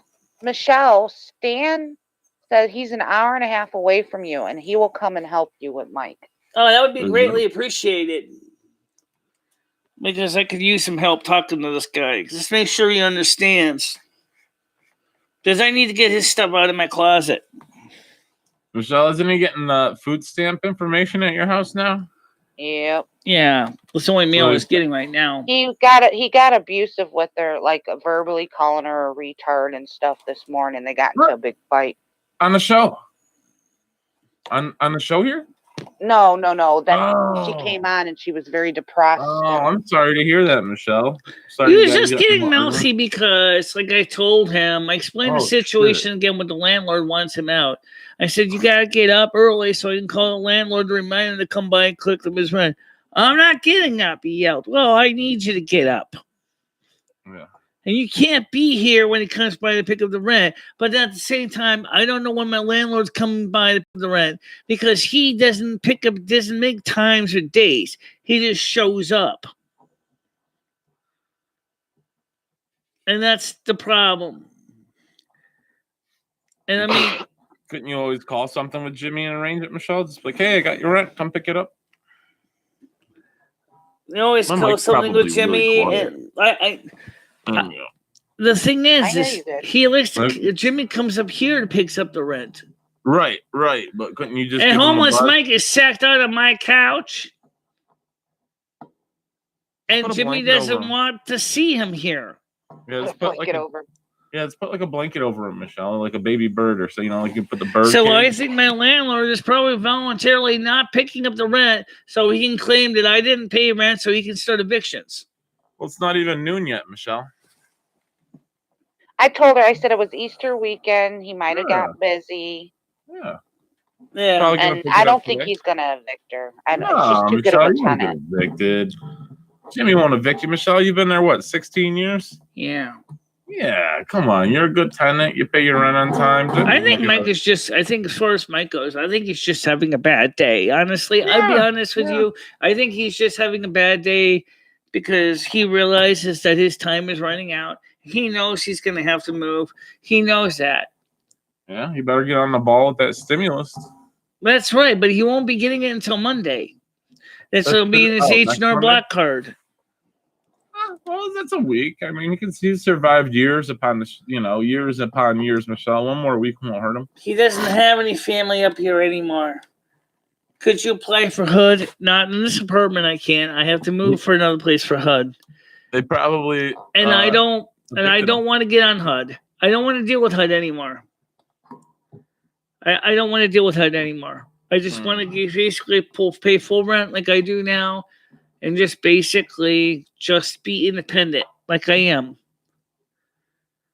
It's a long story. I don't like depending on subsidies and entitlements. They make me nervous. I don't know. I was on a HUD housing, and the minute they did their inspections and everything, I didn't have to deal with them ever again. Until the next year. No, I didn't. I lived in my home for over 10 years and never had to deal with them. Well, unfortunately, we don't have that kind of HUD in Connecticut right now. Only Massachusetts has it. They're not neglective like they are over here in New Blazingly, Yeah, well, what ticked me off is when they came in and did the inspection, they didn't even check the furnace or anything. Yeah, the furnace was broken. Ouch. And they still was like, oh, yeah, it's movable. But they were more worried about, but you got to paint the front of the house. Because my landlord owns the building and I just rent. It's different for renters versus those on the 16 homeowners program. Yeah, we got some good dollar properties over here, Michelle. But there is programs, Michelle. You could get programs for first time homebuyer. Yeah, I know, but I haven't gotten in contact with my bank yet to try to see if I can get a mortgage. You checked your credit, Michelle, or no? My credit is kind of. That's so so. You just got the one ambulance bill. It's because of the ambulance bill. It killed my credit. But I mean, if you paid that off, then you'd be set. Yeah, but that would also take care of all Michelle's money that she was going to use to put down for a down payment. How much was the bill? $700. Oh wow. How long has it been since you've had that bill? I've had that since December 6th. Oh, so just recently. Yeah, from when I got hurt. That was over a year ago. December 6th, 2019. And they already took a hit on Michelle's credit score for 617 credit score, and the other one 631. Well, like I said, they do have loans out there that might be able to add that in there to pay it off. Yeah. Because But I still that's have the only to. thing. I still think have you're to have sitting the pretty money to good. give to the, to show that the loan officer of the bank that I do have money put aside, and that's the problem, is because I need to get things. Unfortunately, is where I'm kind of sitting right now between a rock and a hard place. There are Plus- things I need to get here, like clothing and a mattress. Sure, I Yeah, got things I want. plus you could have your current landlord write up a letter saying that you've paid your rent on time for the last 16 years. Sure, I can. Yeah. So, I mean, just that would write help it, and then too. and then I just got to get a laser printer to print it, and then he just signs it, and then I bring it to the bank. Yeah, Yep. So I do that'll that for help I do too. that for the renters rebate every year. But my laser printer is not right now. It's not hooked up because there's no place to put it. Well, there's a place to put it, but it's not connected. Well, you could just put it on the floor for now. I mean, if you just need one thing printed. Yeah, well, the problem then is you the could just put printer it is. back. We'll have to figure it out. Maybe when Michelle could buy us one of those Jet Direct things or something, that wireless adapter or something that can. Actually, all I have to do is just plug it. Why could you plug it into the Raspberry Pi? Your printer plugs right into your computer. Is that what you're saying? Yeah, it's a USB printer. Oh, I see. Okay. But there's no place to physically put it. But there is the Raspberry Pi, which runs the asterisk phone system in the bedroom. So Lumi's saying is, why don't you plug it into the Raspberry Pi, set up the printing system, and then you can send print orders to it from this computer. This is a possibility. You need 10% down for a house, right? Unless you can get 100% financing, which right now is, let's put it this way, isn't likely to happen unless you can get a place that agrees to do 100% financing, like Quicken Loans or something. They'll do it. Well, you'd be surprised being a first-time home buyer. That's why I said, if you go to your bank, talk to them, or even go talk to a mortgage broker, and they'll steer you in the right direction and tell you what you can get and what programs you can qualify for. Metal Kitty, I understand what you're saying, but after all the trouble I've had with all my landlords I've had to deal with over the years, either dying on me or foreclosing on me or whatever, I just rather have my own place and not have to deal with that problem. I really would rather just have my own home. It's something that I have always wanted to do. Do you realize all the years I've been here, if I had actually been paying a mortgage, do you realize I have just paid for a house? Calculate it out, guys. Oh, wait. I'll make it easy. I'll do it for you. Let me calculate this. You want to talk about rent? Now, for this, I'm going to use the original amount I was paying for all those years. So we're going to BC, which is a calculator, and I figure $700 a month, okay, times, so there's the times key right there, times 12 months, okay, times 17 years. What you doing, Babs? Sorry, last times 17. It's $142,800. Wow. That's how much rent I have paid in 17 years living here. I have no equity. I have nothing out of this, all those years, just renting and paying somebody else's mortgage, basically. I have nothing to show for it. See, rentals make sense for short term, but we're talking long term. And we're talking about when you stay in a place for 17 years.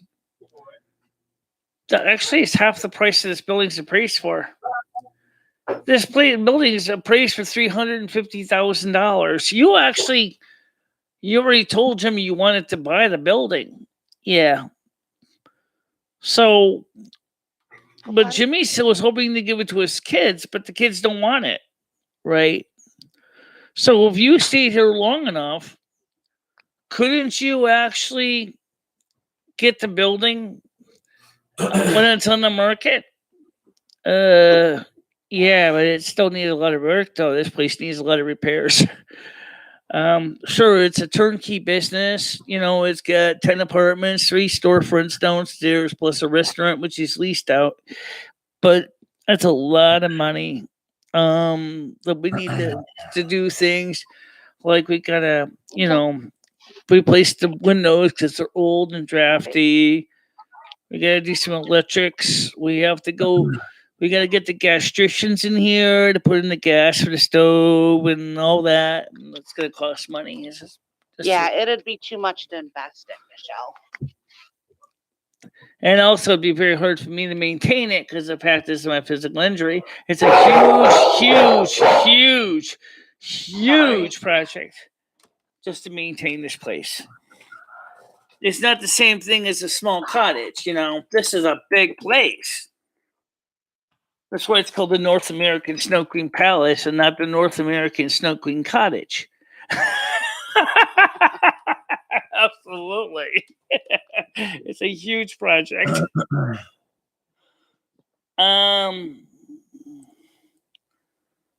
Yeah, well, so nice out. Like I said, my rent is $1,500 for an apartment. Yeah, well, let's put it this way: depending on your situation, what you're paying, you could have been paying for a mortgage. You could have had a mortgage, especially now when the mortgage is almost at 0% interest. Go for a 30-year fixed mortgage, and like the APR is going to be like ridiculous. You're not even going to be paying much. So let's say, for example, we're 30-year fixed. Let's just say it's like 2.5%, maybe 3-4%. Let's say it's 4%. You pay 4% mortgage, right? You get a year on what you owe. That's nothing compared for interest. Now, if it was like 10-20%, that'd be a very big story. But we're not. We're talking about ridiculously low. And the Federal Reserve did that because they're trying to encourage people to do home buying. Thus, the IRS is also giving huge credits for first-time home buyers. And I'm not even talking about the disabled groups. The disabled groups can also get credits for first-time home buyers because they're disabled, especially if you're legally blind. Registered blind registered blind, handicap. There is programs for that purpose too. I know. You think they just like take the blind people in like a real shitty house, Michelle, and tell them it's nice and stuff, and then just like it's a great place to live, and just try and sucker them in. Yeah. Come on in. Yeah. You don't have to go. So, but as far as Mike goes, I think maybe I was a little bit wrong with the way I addressed this issue because I had an anxiety attack this morning. Mm-hmm. Maybe I kind of flew off the handle more than I should have. But then again, I think he also was getting upset because he couldn't explain what he was feeling because of my hearing loss. So I think we both were kind of getting frustrated at each other. Because the problem is sometimes he talks so soft you can barely hear him. Yeah. I have that same problem with people, Michelle. Yeah. You and I have had the same problem on the channel together. This is true. This is true. We work through it though, Michelle, every time, don't we? If it wasn't for the closed captions, a lot of times I would have been screwed. Yeah, we get through. We get by. We get by over here. Yeah. Yeah. And I'm sure somewhere in the universe, kind and generous people are going to get their just desserts. I mean, come on. You know, the scales of karma got to balance sometime. You know, I'd like to think so, you know. Nice guys always finish last, Michelle. I don't That's know. because they Look, save the best for last. first of all, I think right now we are starting to see the scales of karma balance because look at what's going on. Maybe not so much on this show, but if you look how my channel's doing right now, my channel, thanks to the donations, the patrons, the good audience that we have, the camaraderie we have, Yeah. we're bringing in. I just calculated real quick. We got about $40 right now, and we're not even. And that's been less than a week since I got paid on the 22nd of March. Now you think about that. I know that's also a combination between super chat and the advertising, but that means, like I said before, you're talking about, say, maybe by the end of this month, we might have $100 again, and then $100 gets paid to my checking account for another month. You know, I mean, I'm sorry. I mean, like I said, I know people don't really understand. Actually, I do understand homeless Mike's situation a bit. Let me explain one thing I know about homeless Mike because Ed has had similar problems. They feel that you don't understand them. Okay, when they get upset, and the truth is I do understand them when they get upset because Ed, however, as I said, is a little more mature. Ed tends to realize that okay, I've got to do something different because this is really screwing up Michelle too.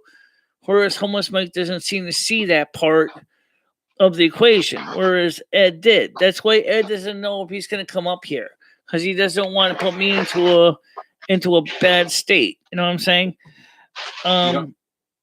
But then again, they feel like, oh, you know, Michelle doesn't understand what's going on in my head, which is totally not true. Because yes, I do get what's going on in your head. Because I am very empathetic. I get it. I understand what's going on in your head. But they think that nobody can understand that, which is totally not true. Someone's rolling cigarette. It must be Michelle. Me. No, that's me. How you doing, I'm MJ? Nice. But Mike has to see from your side too. Right, Charlotte, I agree with you. Maybe after he calms down, he relaxes a little bit. You know, he thinks he's out there with his friends a bit. Maybe he'll come back and realize, you know what? You know, maybe I shouldn't have been getting mad at Michelle and saying all those nasty things because I had been here for weeks and Michelle has kept telling me that I have to go. Okay, Michelle. Now, if he comes back and he doesn't give off the impression that he understands your side, then what? Even doesn't matter if he does or not. I still got to tell him he can't stay here. So Okay. it doesn't matter. You know, and then if he has to, he can go pee outside. He doesn't have to use my bathroom either. Just tell him to fuck off, Michelle. Yeah. Basically. Right. Well, unfortunately, he's not the only one that blew his top. I got mad too. I got just as angry at him. And so, you know, you're talking about two Italians with a hot temper, and because I do have a temper. People don't really see it much, but I do get angry. I can fly off the handle very easy. Oh, I've seen you get mad before, Michelle. That's because of the hybrid Virgo and Aquarius personality. I can get really, really, really hot tempered. True. My landlord's an Aries. He's got even worse temper than me. And Tauruses do have a temper too. And so when you got an Italian Taurus and an Italian Virgo Aquarius, and they're rising up and they're getting on their gloves and they're getting ready to go into the square ring and they're going to pound each other to live into their lives. At least what it feels like sometimes. But I don't want to do that. But, you know, so I don't dismiss that. Maybe I said it wrong. Maybe I was a little more brusque than I should have been. But I was having a panic attack, and anxieties were starting to kick in. You need to smoke your joint, Michelle, and you'll be all right. Michelle, what'd you do for Easter yesterday? Stan, that's a great question because I think he never. Stan, from all I know about his background is he never really had a chance to really grow up and develop the maturity that he needs. Okay. Michael, I think she said they didn't do anything. Hey, Michelle. What? What did you do for Easter yesterday? What did you and Lumi do for Easter? Nothing. I just had a little bit of ham. That's about it. How did your ham turn out? Good. Yeah? Yeah. The boiled ham was popular. That was easy to chew. No problem. The baked ham was good. How about your potatoes? Did you have potatoes with it? Not on the second one. No, not last night. I just had the meat. That's good. I didn't feel like cooking at 9 o'clock at night. So. I get it. I completely get it. I've made dinner at midnight before, 1 a.m. I have to. My ham turned out really good. Yeah. Yeah. And then I gave it all away. Ham sandwiches today. The only thing is I realized one thing I'd like to ask you a valid question is about the oil in the ham. Can you turn that into biodiesel? What? Fats, when you trim off the fat, can you turn that into biodiesel? Oh, biodiesel. I don't know. Did you hear about the plastic surgeon in Beverly Hills that was doing just that? Doing liposuction? He was actually vacuuming out the fat out of people, and then he was burning in his Mercedes Benz. What? That's great. That's a true story. That's great. He lost his license because he lost his practicing license because of that. Yeah, just suck somebody out, fill up my car and go for a ride. And probably saying, "Well, gee, you know what? I'm taking this stuff I'm supposed to dump in the garbage, right? Well, gee, it's wasting valuable resources. A lot of calories here, lots of energy. Yeah, I probably like soaps out of it. Products, yeah. I would. That actually made me a little nauseous thinking about that. Yeah, Charlotte, there are people like that. I think Mike is in that category. I honestly do. I think right now he's starting to realize the reason why he's getting frustrated is because I already kind of been catching up on it for some time. And he knows that I can see through it. And he's frustrated because he's trying to grease my palms, so to speak. And it's not working because, like I told him this morning, he said, you know what? I get my money. Screw you. You're not getting any. And I told him straight out. I said, I never asked for any of your money. Yeah, you did. And then Lemmy reminded me I kind of did when I said, but hopefully maybe we can get a house, me and you and Ed together. I talked to Ed about it. He doesn't think that's going to work either because I don't think so. Because I don't think homeless Mike and Ed are going to work out too good together because they're both Tauruses. And, well, he likes Mike, but he knows Mike has a bit of a maturity problem because he's not quite that mature, and Ed's more mature than he is. Michelle, has Ed ever had any kids or no? Yes, he has a daughter. He has grandsons. Okay, so then he probably knows how it works because that's exactly what Mike reminds me of. He's acting like your kid. Yeah, homeless Mike. Homeless Mike sees me as a mother. Well, you gotta push him out of the nest, Michelle. And you know what? That's what makes it even more heartbreaking because I understand that he sees me as a mother figure because he sees me as the one that's going to help him out. I want to help him, but I can't help him. It's called tough love, Michelle. More parents need to do it. Tough love. My parents did it. Yeah. Yep. I was essentially kicked out. I mean, he's going to have the money. He's going to have the resources. It's up to him to plan it. He's going to have the resources now, so he has less of an excuse. Before, he didn't have anything. Now he's got $3,200 coming. This is going to be his chance that he can get himself ahead. He can do it. either A, he can get a room in a Y, or go to a residential hotel or something. Or even go Yeah. to the I was Palmer just House thinking in that they have Torrington. cheap hotels. Yeah. You find like a nice bridge and live like a king. Yeah, get a nice tent.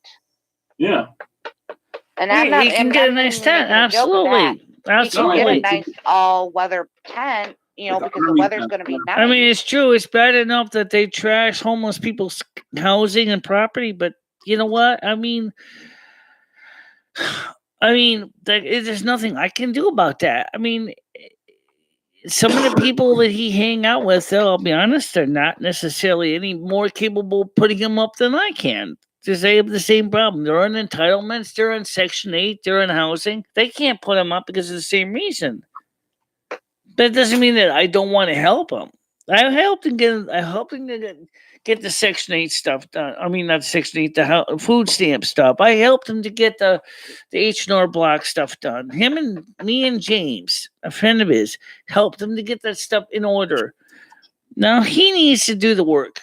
I'm not responsible for him. I mean, I know he sees me as a mom, but I can't.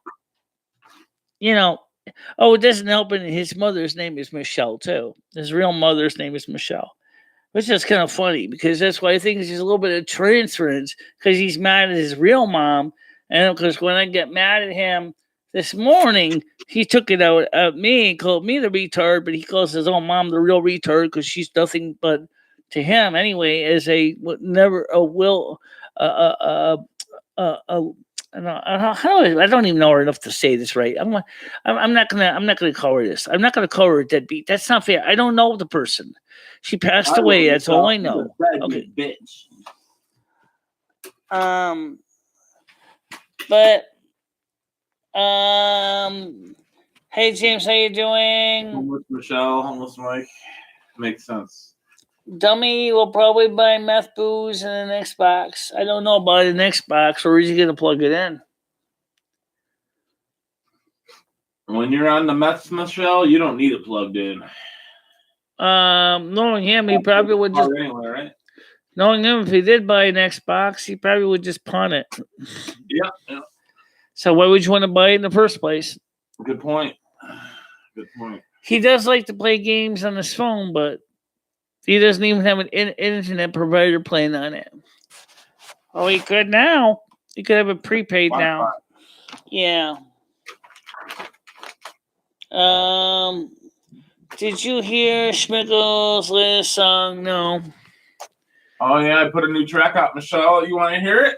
You probably wouldn't like it, but you can play it. It's my music. You won't get in trouble for it. Did you hear my little song I did this morning? Kind of my own variation of Dire Straits, Money for Nothing, You Take for Free, talking about the stimulus proposal. Nice. It turned kind of into a blues song. Let's do some blues music, Michelle, okay? I'll start it out. We'll do some blues. Homeless Mike won't leave my apartment. I don't want to. Wait. How did you do it, Michelle? Let's keep on something. Money for nothing, chicks for free. All this money is waiting for me. Michelle, remember we used to play that song on your show all the time?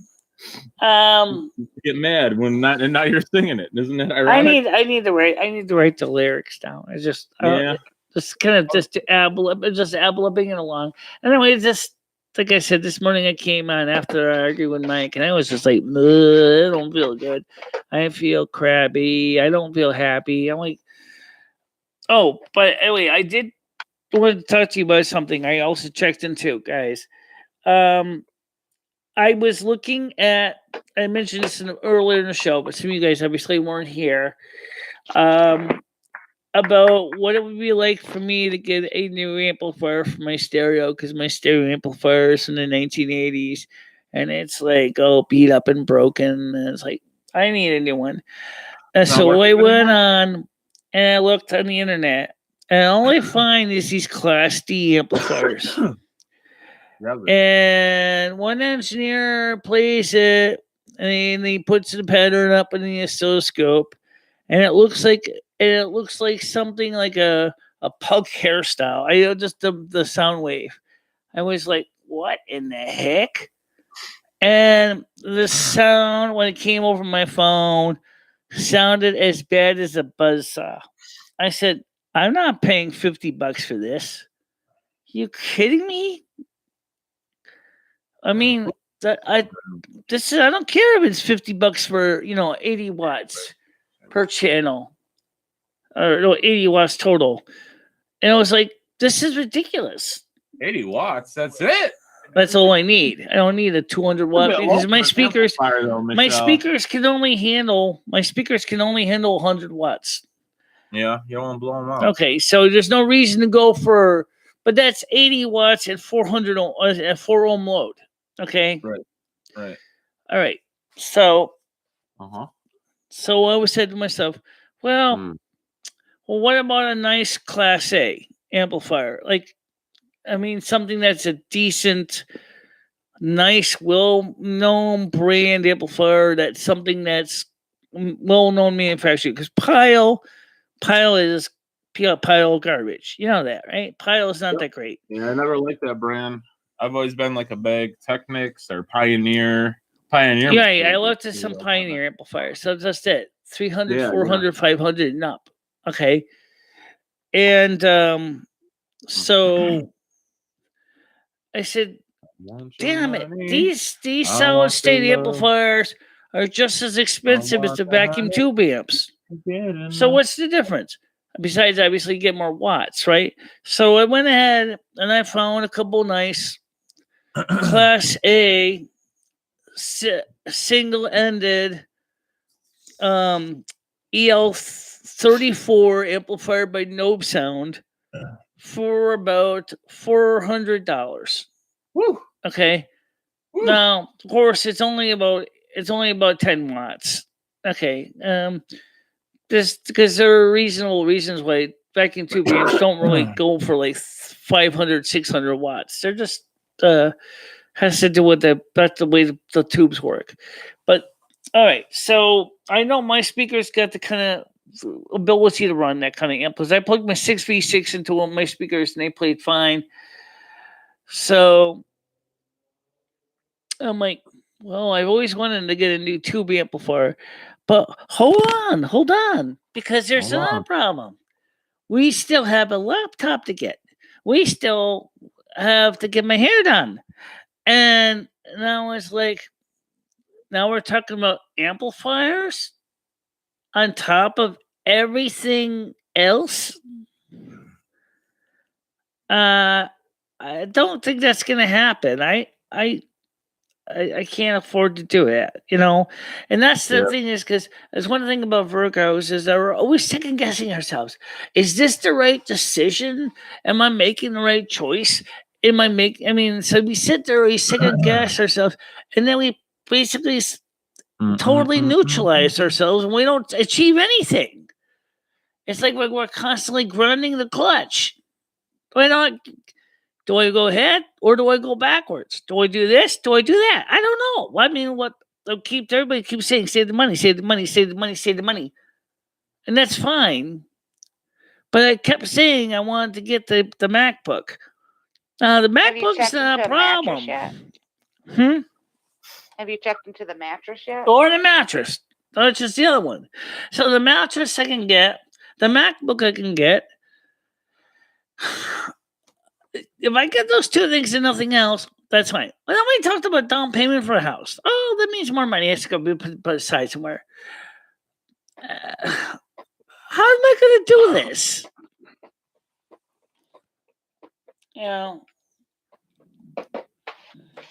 Sometimes Kids Well stores Monday or Tuesday after weekend tag sales have great. Yeah, I looked down the Goodwill when I was there last time with Krista, and with James, which is Mike's friend. I didn't see any amplifiers that really excited me. There were a couple that kind of looked fine, but there were probably more of the generic, cheaper, entry-level garbage ones that you find like boom boxes and things. They really didn't have anything. They did have a belt drive turntable though. But I already have a turntable. I've got 2 of them. And the port from my turntable from my Garage 205 is going to be here tomorrow. The turntable cartridge shell is going to be here tomorrow, and the stylus is going to be here Wednesday. So, and the preamp already came. I already got the Pile preamp. Now the Pile preamp ain't so bad. It's a Pile. What's it? P444, which is I had same one I had before, which is pretty nice preamp. So that came. So that's already here. So right now, like I said, I was gonna do a video on setting up the cartridge and showing you how I put together and all that. So theoretically, not too hard to do. Just I'm not sure I'm gonna do the video. How I'm gonna make a video out of it at the same time, but that's something else I'll figure out. So what I have not seen, and then of course, if you buy those cheap consumer amplifiers, you realize you're not necessarily going to get one that's working in the best of shape. There was they had a reel-to-reel from the 1970s one time. I looked at it; it had a James Taylor open reel tape on it, so I had a chance to actually play a tape, and it had no sound volume at all. The output capacitors in the amplifier section were just totally dead. It just sounded very, very wimpy, even with headphones on. I could not get any kind of volume out of it at all. And I said, nah, this is going to require a repair. And I didn't know how anything about this brand of reel-to-reel to want to sink money into this thing. Even though it was kind of a well-known brand, it was just not worth it. So yeah, I just said, yeah, I'm not buying that. But it went back to what I was getting at now is I'm thinking about seriously, like I said, just go ahead, make one of those big wheels you spin and see where it lands on for what to buy. Because frankly, as far as I'm concerned, I really do want to get the Mac. The question is which one. So let's talk about that. The 2010 ones, I've seen it for about under $300. I've seen them for under $300 in good shape. Okay, I mean they may have some plastic cracks in the polycarbonate shell, but they're nothing like super bad. Okay, I looked at the prices for 2015 MacBook Pro, and I've seen prices go from anywhere from $500 and up for 2015. Schmeckle, how late did you guys stream last night? 3 a.m. Wow. Terry Jack Seasons of the Sun, so 1974. Can you help me out with that song? Because I have a question about that Terry Jack song. What's he talking about in the song? It sounds like he's doing a deathbed confession or something in the song. What song? We are one, we are done, we are seasons in the sun. And he's talking about his girlfriend, whose name is Michelle, by the way. I don't really know what the song's about. Okay, I'll talk to you soon. And I'm going to sing that song, yeah. And of course, I like the other song that's Precious and Few by Climax. I used to have that 45. And then there was the other song there. Oh my God, what's the other song? Just other one there. It's a British singer. What about this 1977. Oh my God, I was trying to think of what it was called. No, don't play any music because I'm tired of having to play all the music on the show just so I can go ahead and keep the monetization on. It's just AC/DC, Michelle. You can't play AC/DC because it's against the rules. You know that. Well, you sang it on your show before. I didn't know. And then I lost all the chat because I had to basically erase that whole song from the show. Michelle, it's on your screen. Michelle, it's on your screen. You're never gonna lose your chat as long as you have it on your screen. Yeah, I know. Yeah, so you didn't lose your check. You're good. Paul's got your back, baby. But for some people, it's just easier or they can read it separately. Yeah, especially on the phone. Yeah. But anyway, so I don't really understand. Like I said, back to the song, Terry Jacks. It's about us. Don't forget about us. That's not it. What is the name of it? What's the name of the singer though? It's a British singer. It's a British singer. Oh, you got it. You got it in your playlist. I do. Oh, I Yes. hope you get AIDS and die. Hold on a second, guys. Let me talk to my computer for a second. Computer, Computer, Did she really say do me a that? favor. Go to music files. Go to temporary music files. Shut the Okay, fuck up. it's in temporary. Shut I think the that's fuck it. up. Yeah. Shut the fuck up, asshole. I don't know where it is. Let me look. ABBA, Beatles, Christmas, classical, country, Doors, Day, Easy Listening, Italian, Johnny Cash, Late Rock, I'm gonna help you out. Manhattan Pops, Maria Osmond, Miscellaneous. I don't think it's miscellaneous. Oh. Bay City Rollers, Maria Osmond. So listens to Bay City Rollers? You like the Bay City Rollers, Michelle? Yes, I got the Bay City Rollers. Well, yeah. I got the album called It's a Game on vinyl, and I also have it on 8-track. Michelle. What? I believe the band you were talking about, Michelle. If I had to take a guess, I would say it's Terry Jackson, "Seasons in the Sun." That's the song you're talking about, right? No, that's the song that the other person was talking about. He said he had the original 45. I What are said you I used to have a thinking about? copy of Climax's Precious and Few. Oh, you want to know who sings "Precious and Few"? Yeah. Uh, And I have other songs too, but I gotta figure out where I put it.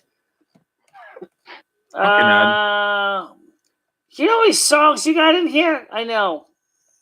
So I'm going through here. well, Michelle, I don't get what you're looking for. David right now. Soul. Here it is. David Soul. Okay. Don't give up on us. David Soul. Can you He's a play it? British singer. Don't give up on us. Can you play the song? No, little because it's copyrighted. But I You think can play the Charlie first knows 5 who it is. seconds, Michelle. Really? Play like 10 seconds of it. You'll be okay. Don't give up on us, darling. Da da da da.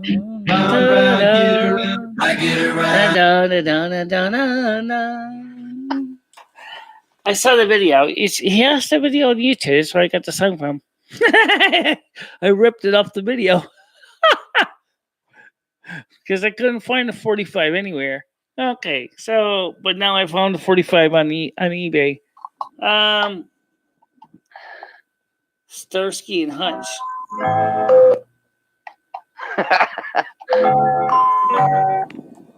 Anyway, so the point is, that was a pretty cool song. It came out in 1977. Don't give up on us, baby. Yeah, I'm just trying. What I'm just trying to say is that I like that song by David Soul. It was his one. It was his only song. It was ever his one-hit wonder. I think at least Climax had a few hits. What is that? A xylophone? Name another singer that only had one hit wonder. I gotta get this last part in. I won't feel right. Sterling Vocal Band only had one hit wonder that was a rock. What's it? Starship Delayed or something? Let's see. Michelle, random question for you. Why do they call it a dry hump when you still need a towel at the end? What's it? Afternoon to late stir records and play. Oh, that was the only song by Sterling Vocal Band that became a super hit. That was the only song they ever did that became a hit. I know you had a falling out with Mike, Michelle, maybe a little Afternoon Delight. will cure the fight. You know what I mean? A little I'm not afternoon delight. interested in him in that way. She heard that. That's what. What do you mean? Michelle's in the afternoon delight like a snack, like a dessert, or isn't that an afternoon delight like a snack? Like you guys sit down and have some ham together? I never heard of that one, but like I said, the Starland vocal band. Yeah, after David Soul was pretty good. He was the only song I know by him. What I'm gonna do is I want to see if I can get to 45, and when I get my turntable fixed up, and then we'll get that play going. Have the actual vinyl spinning on the Discord show. I'll see if I can find another copy of the climax song to push us and Pew. Your favorite Pantera song, Michelle? Well, You have any Pantera album? no, I don't think so. No. Okay, I'll have to send you one. They get really good sound to them. 110 Soldier, yes. I actually have that. Maureen McGovern. I have that in an MP3. Yep, I have that MP3 along with her song there. Let's see. You like Okay. Sticks, Michelle? The one that became And Different Worlds, the one that became the theme song for the movie, TV series Angie. I got that too. Different Worlds. Da, da, da, da, da, da, da, da, da, da. I like Dynasty. Michelle. You remember The different Dynasty? worlds. Da, da, da, da, da, da, da, da, da, da, da. Yeah. Different worlds, yeah. Well, one thing that my favorite song is that I tend to like the song there, Whatever Happened to Love, Old Fashioned Love by oh gosh, what is his name there now?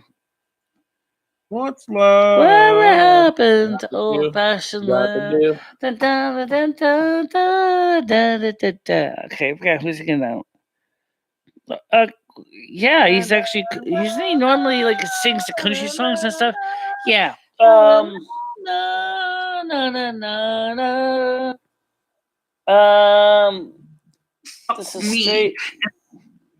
This is Straight Fever Dream.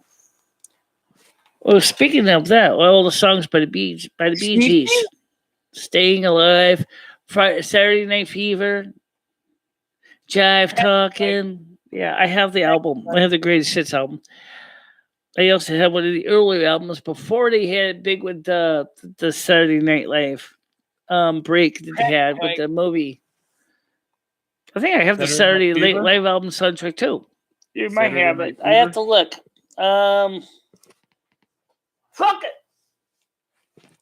Afternoon Delight. Jethro Tull, by the way. Jethro Tull. My former landlord when I was a kid had Jethro Tull on the brain.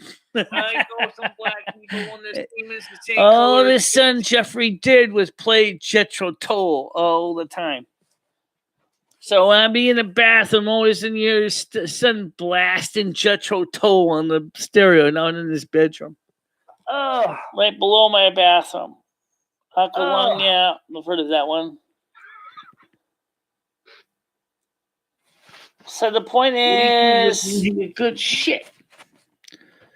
Oh yeah, let's not forget the Dr. Demento album series. Oh my god, Dr. Demento. What's that? 99 Dead Baboons, Dead Puppies, Fish Heads, Wet Dream by Kipadonna. Yeah, I used to listen to WCCC all the time. F you, Way vlogger. over my head. Way over my head. So that was kind of funny that I used to listen to Dr. Demento on I've learned WCCC. so much since I've been here. Out of Dr. Hartford. Demento, Michelle? That was the only time I ever listened to WCCC. It was just to listen to Dr. Demento. I have a sad story. That's enough. That's enough. That's enough. That's enough. That's enough. That's enough. Enough. Enough. Enough. Stop. Stop. Stop. Please. Please. Please. Please. That's Dr. Demento, Michelle. All right. I've never heard of him. Yeah, I know. But it still doesn't matter. It still has copyrights and this stuff. Kind of sounds like Santa Claus. Oh yeah, let's not forget Neil Sedaka. Ooh, the dawn in the rain.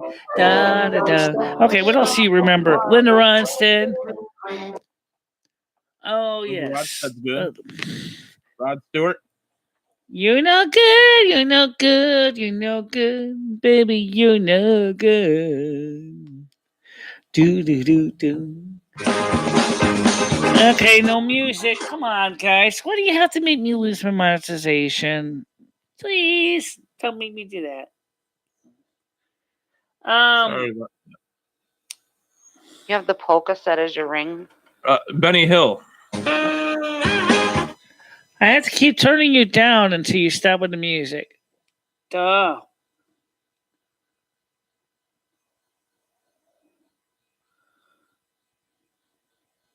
We're good. We're good. So where's Blaze and Leo anyway? She's listening to music. I'm right here. Okay.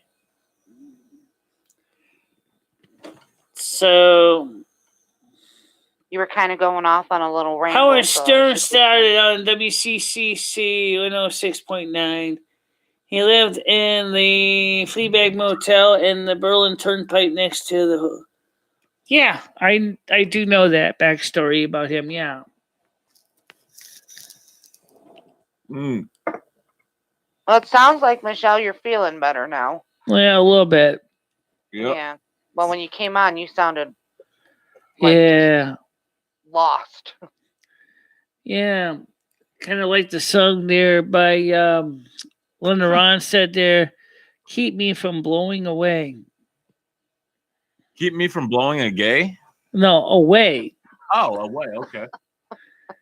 That's a I good need. one. I don't want. I could find you the lyrics to that song. I can sing it. Okay. No music, Michelle. Yeah. No music, Michelle. Don't be singing on here. Way down below says, how many times can you quickly slip into the Benny Hill? I don't know. I don't even know what that means. But I have no idea what he's even talking about, Michelle. But it's way down below, and we love him. So actually, we'll figure it out. Let me look that up for you guys because I can. Right. Yeah, look it up. Let's find the words for that song. You stop, please. What's the song you're looking at? What's the song you're looking for, Michelle? Linda Ronstadt? All right, here we go. Actually, I said it's called "Keep Me from Blowing Away." I'm looking this up here. Me from blowing away, Linda Ronstadt. I gotta sneeze.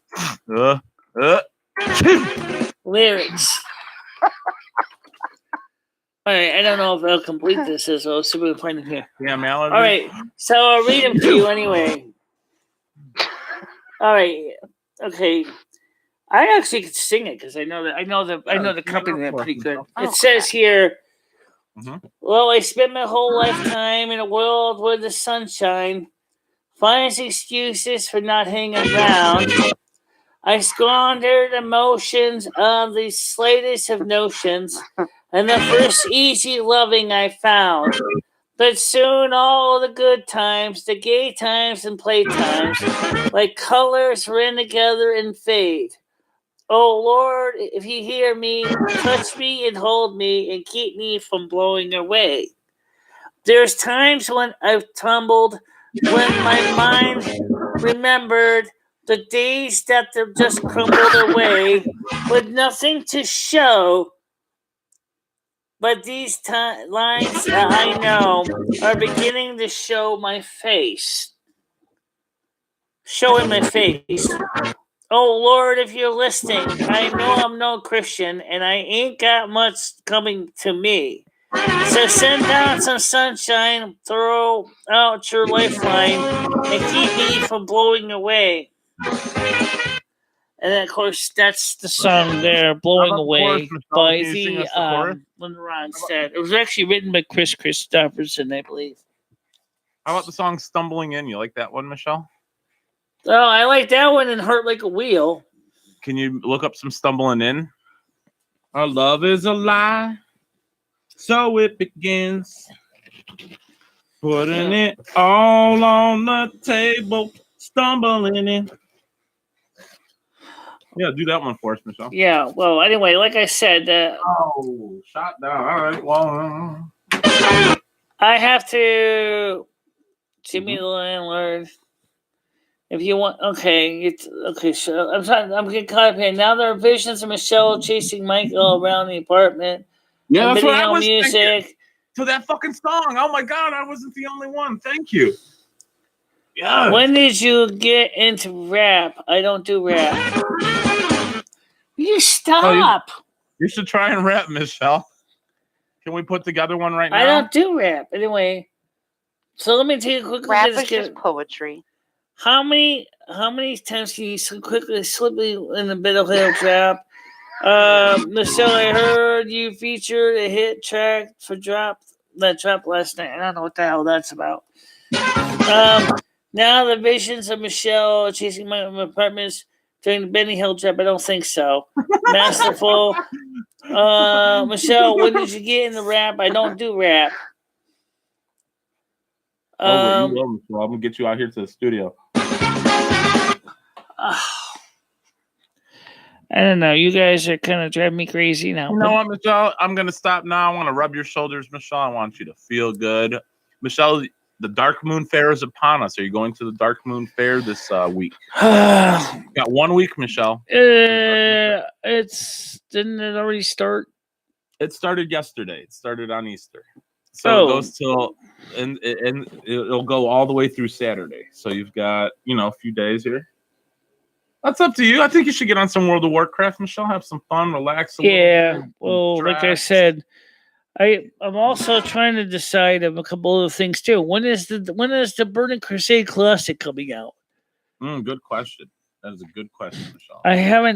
I thought it was supposed to. I thought it was going to come out. I thought it was going to come out in March or April, but Well, and then there's going to be an update to Shadowlands. They said they probably won't be coming out until probably August. August? For an update to Shadowlands. Oh, jeez. For the 9.1 release. I don't know. August, Leo? You're in August, right? Yep, August 13th. August 13th. For Shadowlands? No, that was Leo's birthday. And then, of course, TBC. Well, I thought TBC was going to be coming out around. I thought Blizzard was going to release it in March, but then they didn't. I mean, the beta's out, but for some people, I didn't even get. I put my name in to get into the beta, but they didn't send me. They didn't send me the link, so I can't play the World of Warcraft classic TBC. So. No beta testing, Michelle? They didn't get you in for the beta? You know what? It's like a hit or miss thing with them, Michelle. I'm sure a lot of people signed up. I want to get into a beta. I mean, I'm on the beta for Shadowlands. Believe it or not, I still have the beta for Shadowlands. Even though I'm playing the retail as well. Play a game beta. Michelle. The only thing I never did was figure out how to move my character from the beta into the retail. Michelle, did you ever talk about? Didn't you have that phone call with YouTube? Oh yeah, the survey. Yes, I did. How'd that go? We didn't get to hear about that. It went pretty good. It was just they were asking me questions about some new ideas about the what they want to do to make it easier for people to determine, like, for example, like what kind of copyright policy is, or any kind of. Will you stop with the music, please, so I can talk?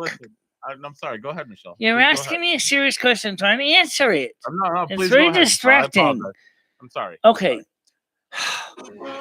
So they said basically is in the survey is they showed me a couple ideas that we would like to do to show people, like, they can find out details, like, for example, what, if there's issues with copyrights or things like that, how can we best be able to make them transparent so people would understand better what's going on? And I saw like a couple of examples they showed for proposals, and I was like, well, some of them look okay, but I don't recommend you throw them on the main YouTube page. or don't throw them on the main dashboard on YouTube, because you already got enough stuff on the main YouTube dashboard, because it really should be a separate. It should really be a separate category. Right. Because if you're throwing everything on the main page, it just gets too busy.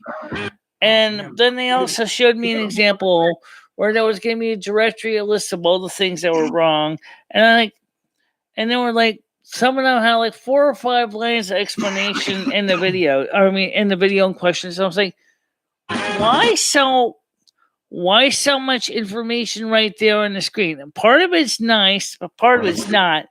For me, as a legally blind individual, this is not a good thing. And you start throwing 3, 4, 5, 6, 7, 8 lines of material on the one screen that's supposed to be kind of like a summary. If I want more detail, I should be able to click on that video in question and look at the details.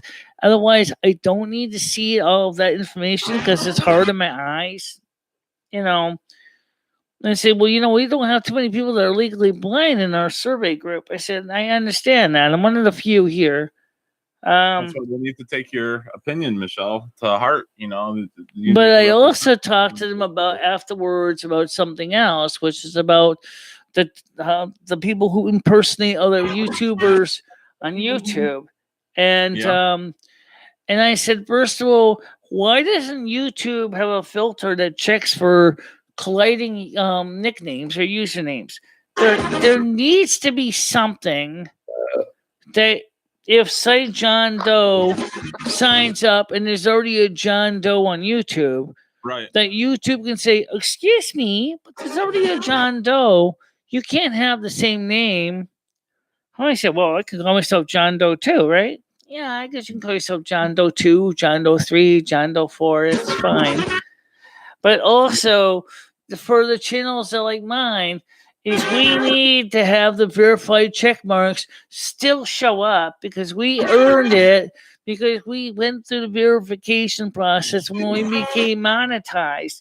And there's no reason why we shouldn't have the check marks, because we did go through all the procedures and we had been on YouTube long enough that we're monetized now. And she said, well, that's a good point. I'm going to give that suggestion to other people in the focus group and see what they say. So there's going to maybe be some new emendations or trials. Now, let's talk about another thing real quick. Well, what YouTube's trying, and like Multimedia J covered that. I shared that video about Multimedia J on my channel here on my Discord, which is he said what YouTube is doing with the likes, dislikes thing is totally not necessary.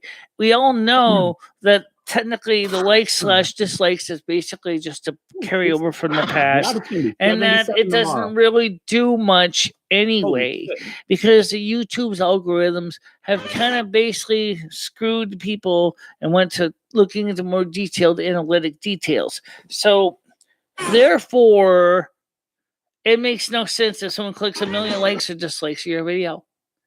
What counts as engagement? That is the number of minutes watched by person is going to be the thing that's going to determine how your channel does. And also, they also have the ability to show if a person is,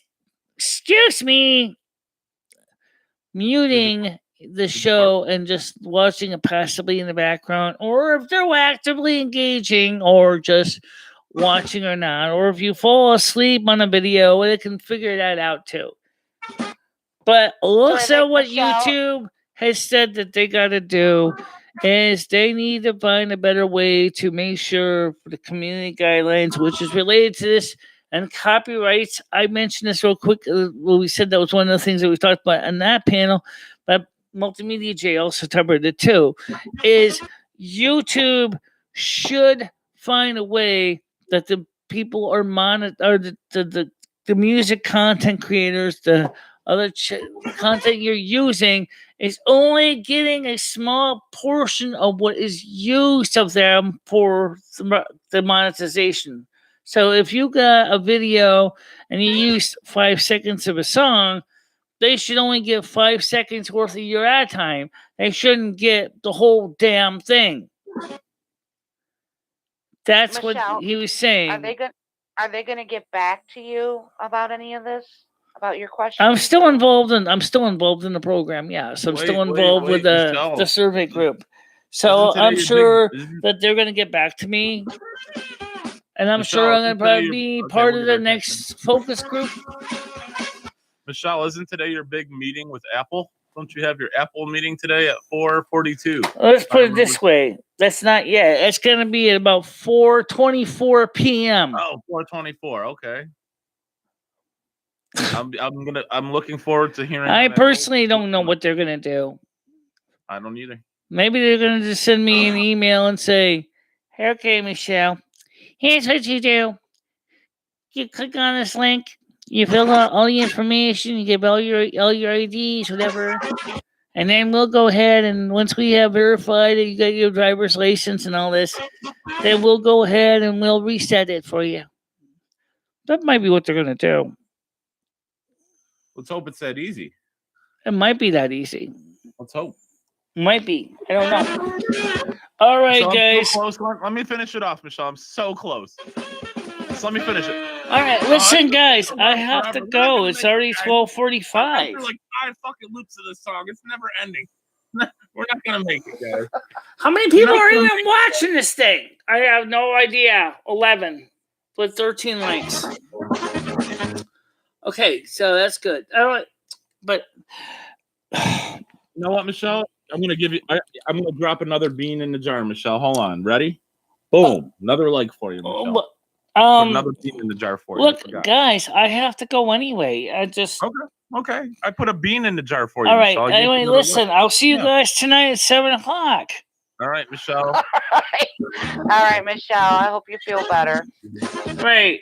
Take care, Michelle. And then hopefully by, like I said, but just real quick, I'm hoping that by Wednesday I will decide what I'm going to do with the computer as far as the homeless Mike goes. We'll see what happens with that too. So, all right, guys, we're gonna let you go. All right, take care, Michelle. Yeah. Have a good afternoon. Bye. All right, guys. So, you want to wrap it up with anything, Michelle, before we go? Yeah. Just to let you guys know that I'm sure, honestly, I believe with my heart of hearts that the situation with homeless Mike is not entirely his fault. I'm just as much to blame as he is. It's my opinion. As maybe I kind of got a panic attack, and I kind of maybe made him more anxious than he should have been too. But it doesn't make it right that you can. But unfortunately, I don't think he really had a good childhood, and I don't think he does. I don't think he takes well to stress. I think he's been under a lot of stress on his own. But that's okay. Everybody goes under stress, Michelle. But he's putting you in danger. He's screwing up your voucher. He's screwing up your housing. I don't have a voucher. I know you don't. That means that you don't even have any legal protection because you're month to month anyway. Right.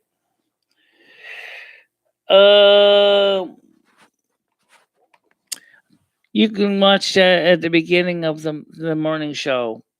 Way down below. It's nothing really to say. Just me and Mike had a little bit of a disagreement this morning. Okay. Anyway, so as far as the stimulus, it's coming on Wednesday. I already have the pending amount in my bank. I already have the information. So the good news is the green stamps are coming on Wednesday. Okay. I'm thinking about buying the MacBook. I do really kind of want that MacBook. I've been saying I wanted that MacBook for years. So maybe it might be a possibility, unless of course decide to get a video card instead or something. Yeah, but you can't take a video card outside and do live streams. You really can't with a 2010 either. You need a 2015 to really do because the OPS. Right. All right. We'll have to figure that out. Don't worry. Just rewind the video live stream. You can find it. It's at the beginning. It's not even ignorable. It's right there. It's right in front. Michelle covered it from the very beginning of the show. Yeah. All right, guys. I'll see you guys tonight at 7:00. Okay. Have a nice day. I'll see you. Then let you know if there's any new changes with new stimulus programs or something too. All right. Bye bye for now. Bye bye. Bye bye, everybody. Oh, by the way, Michelle's ears didn't come in yet. No, I gotta get the ears. Hopefully soon. All right, that's it. See you later. Bye bye. Bye bye, everybody.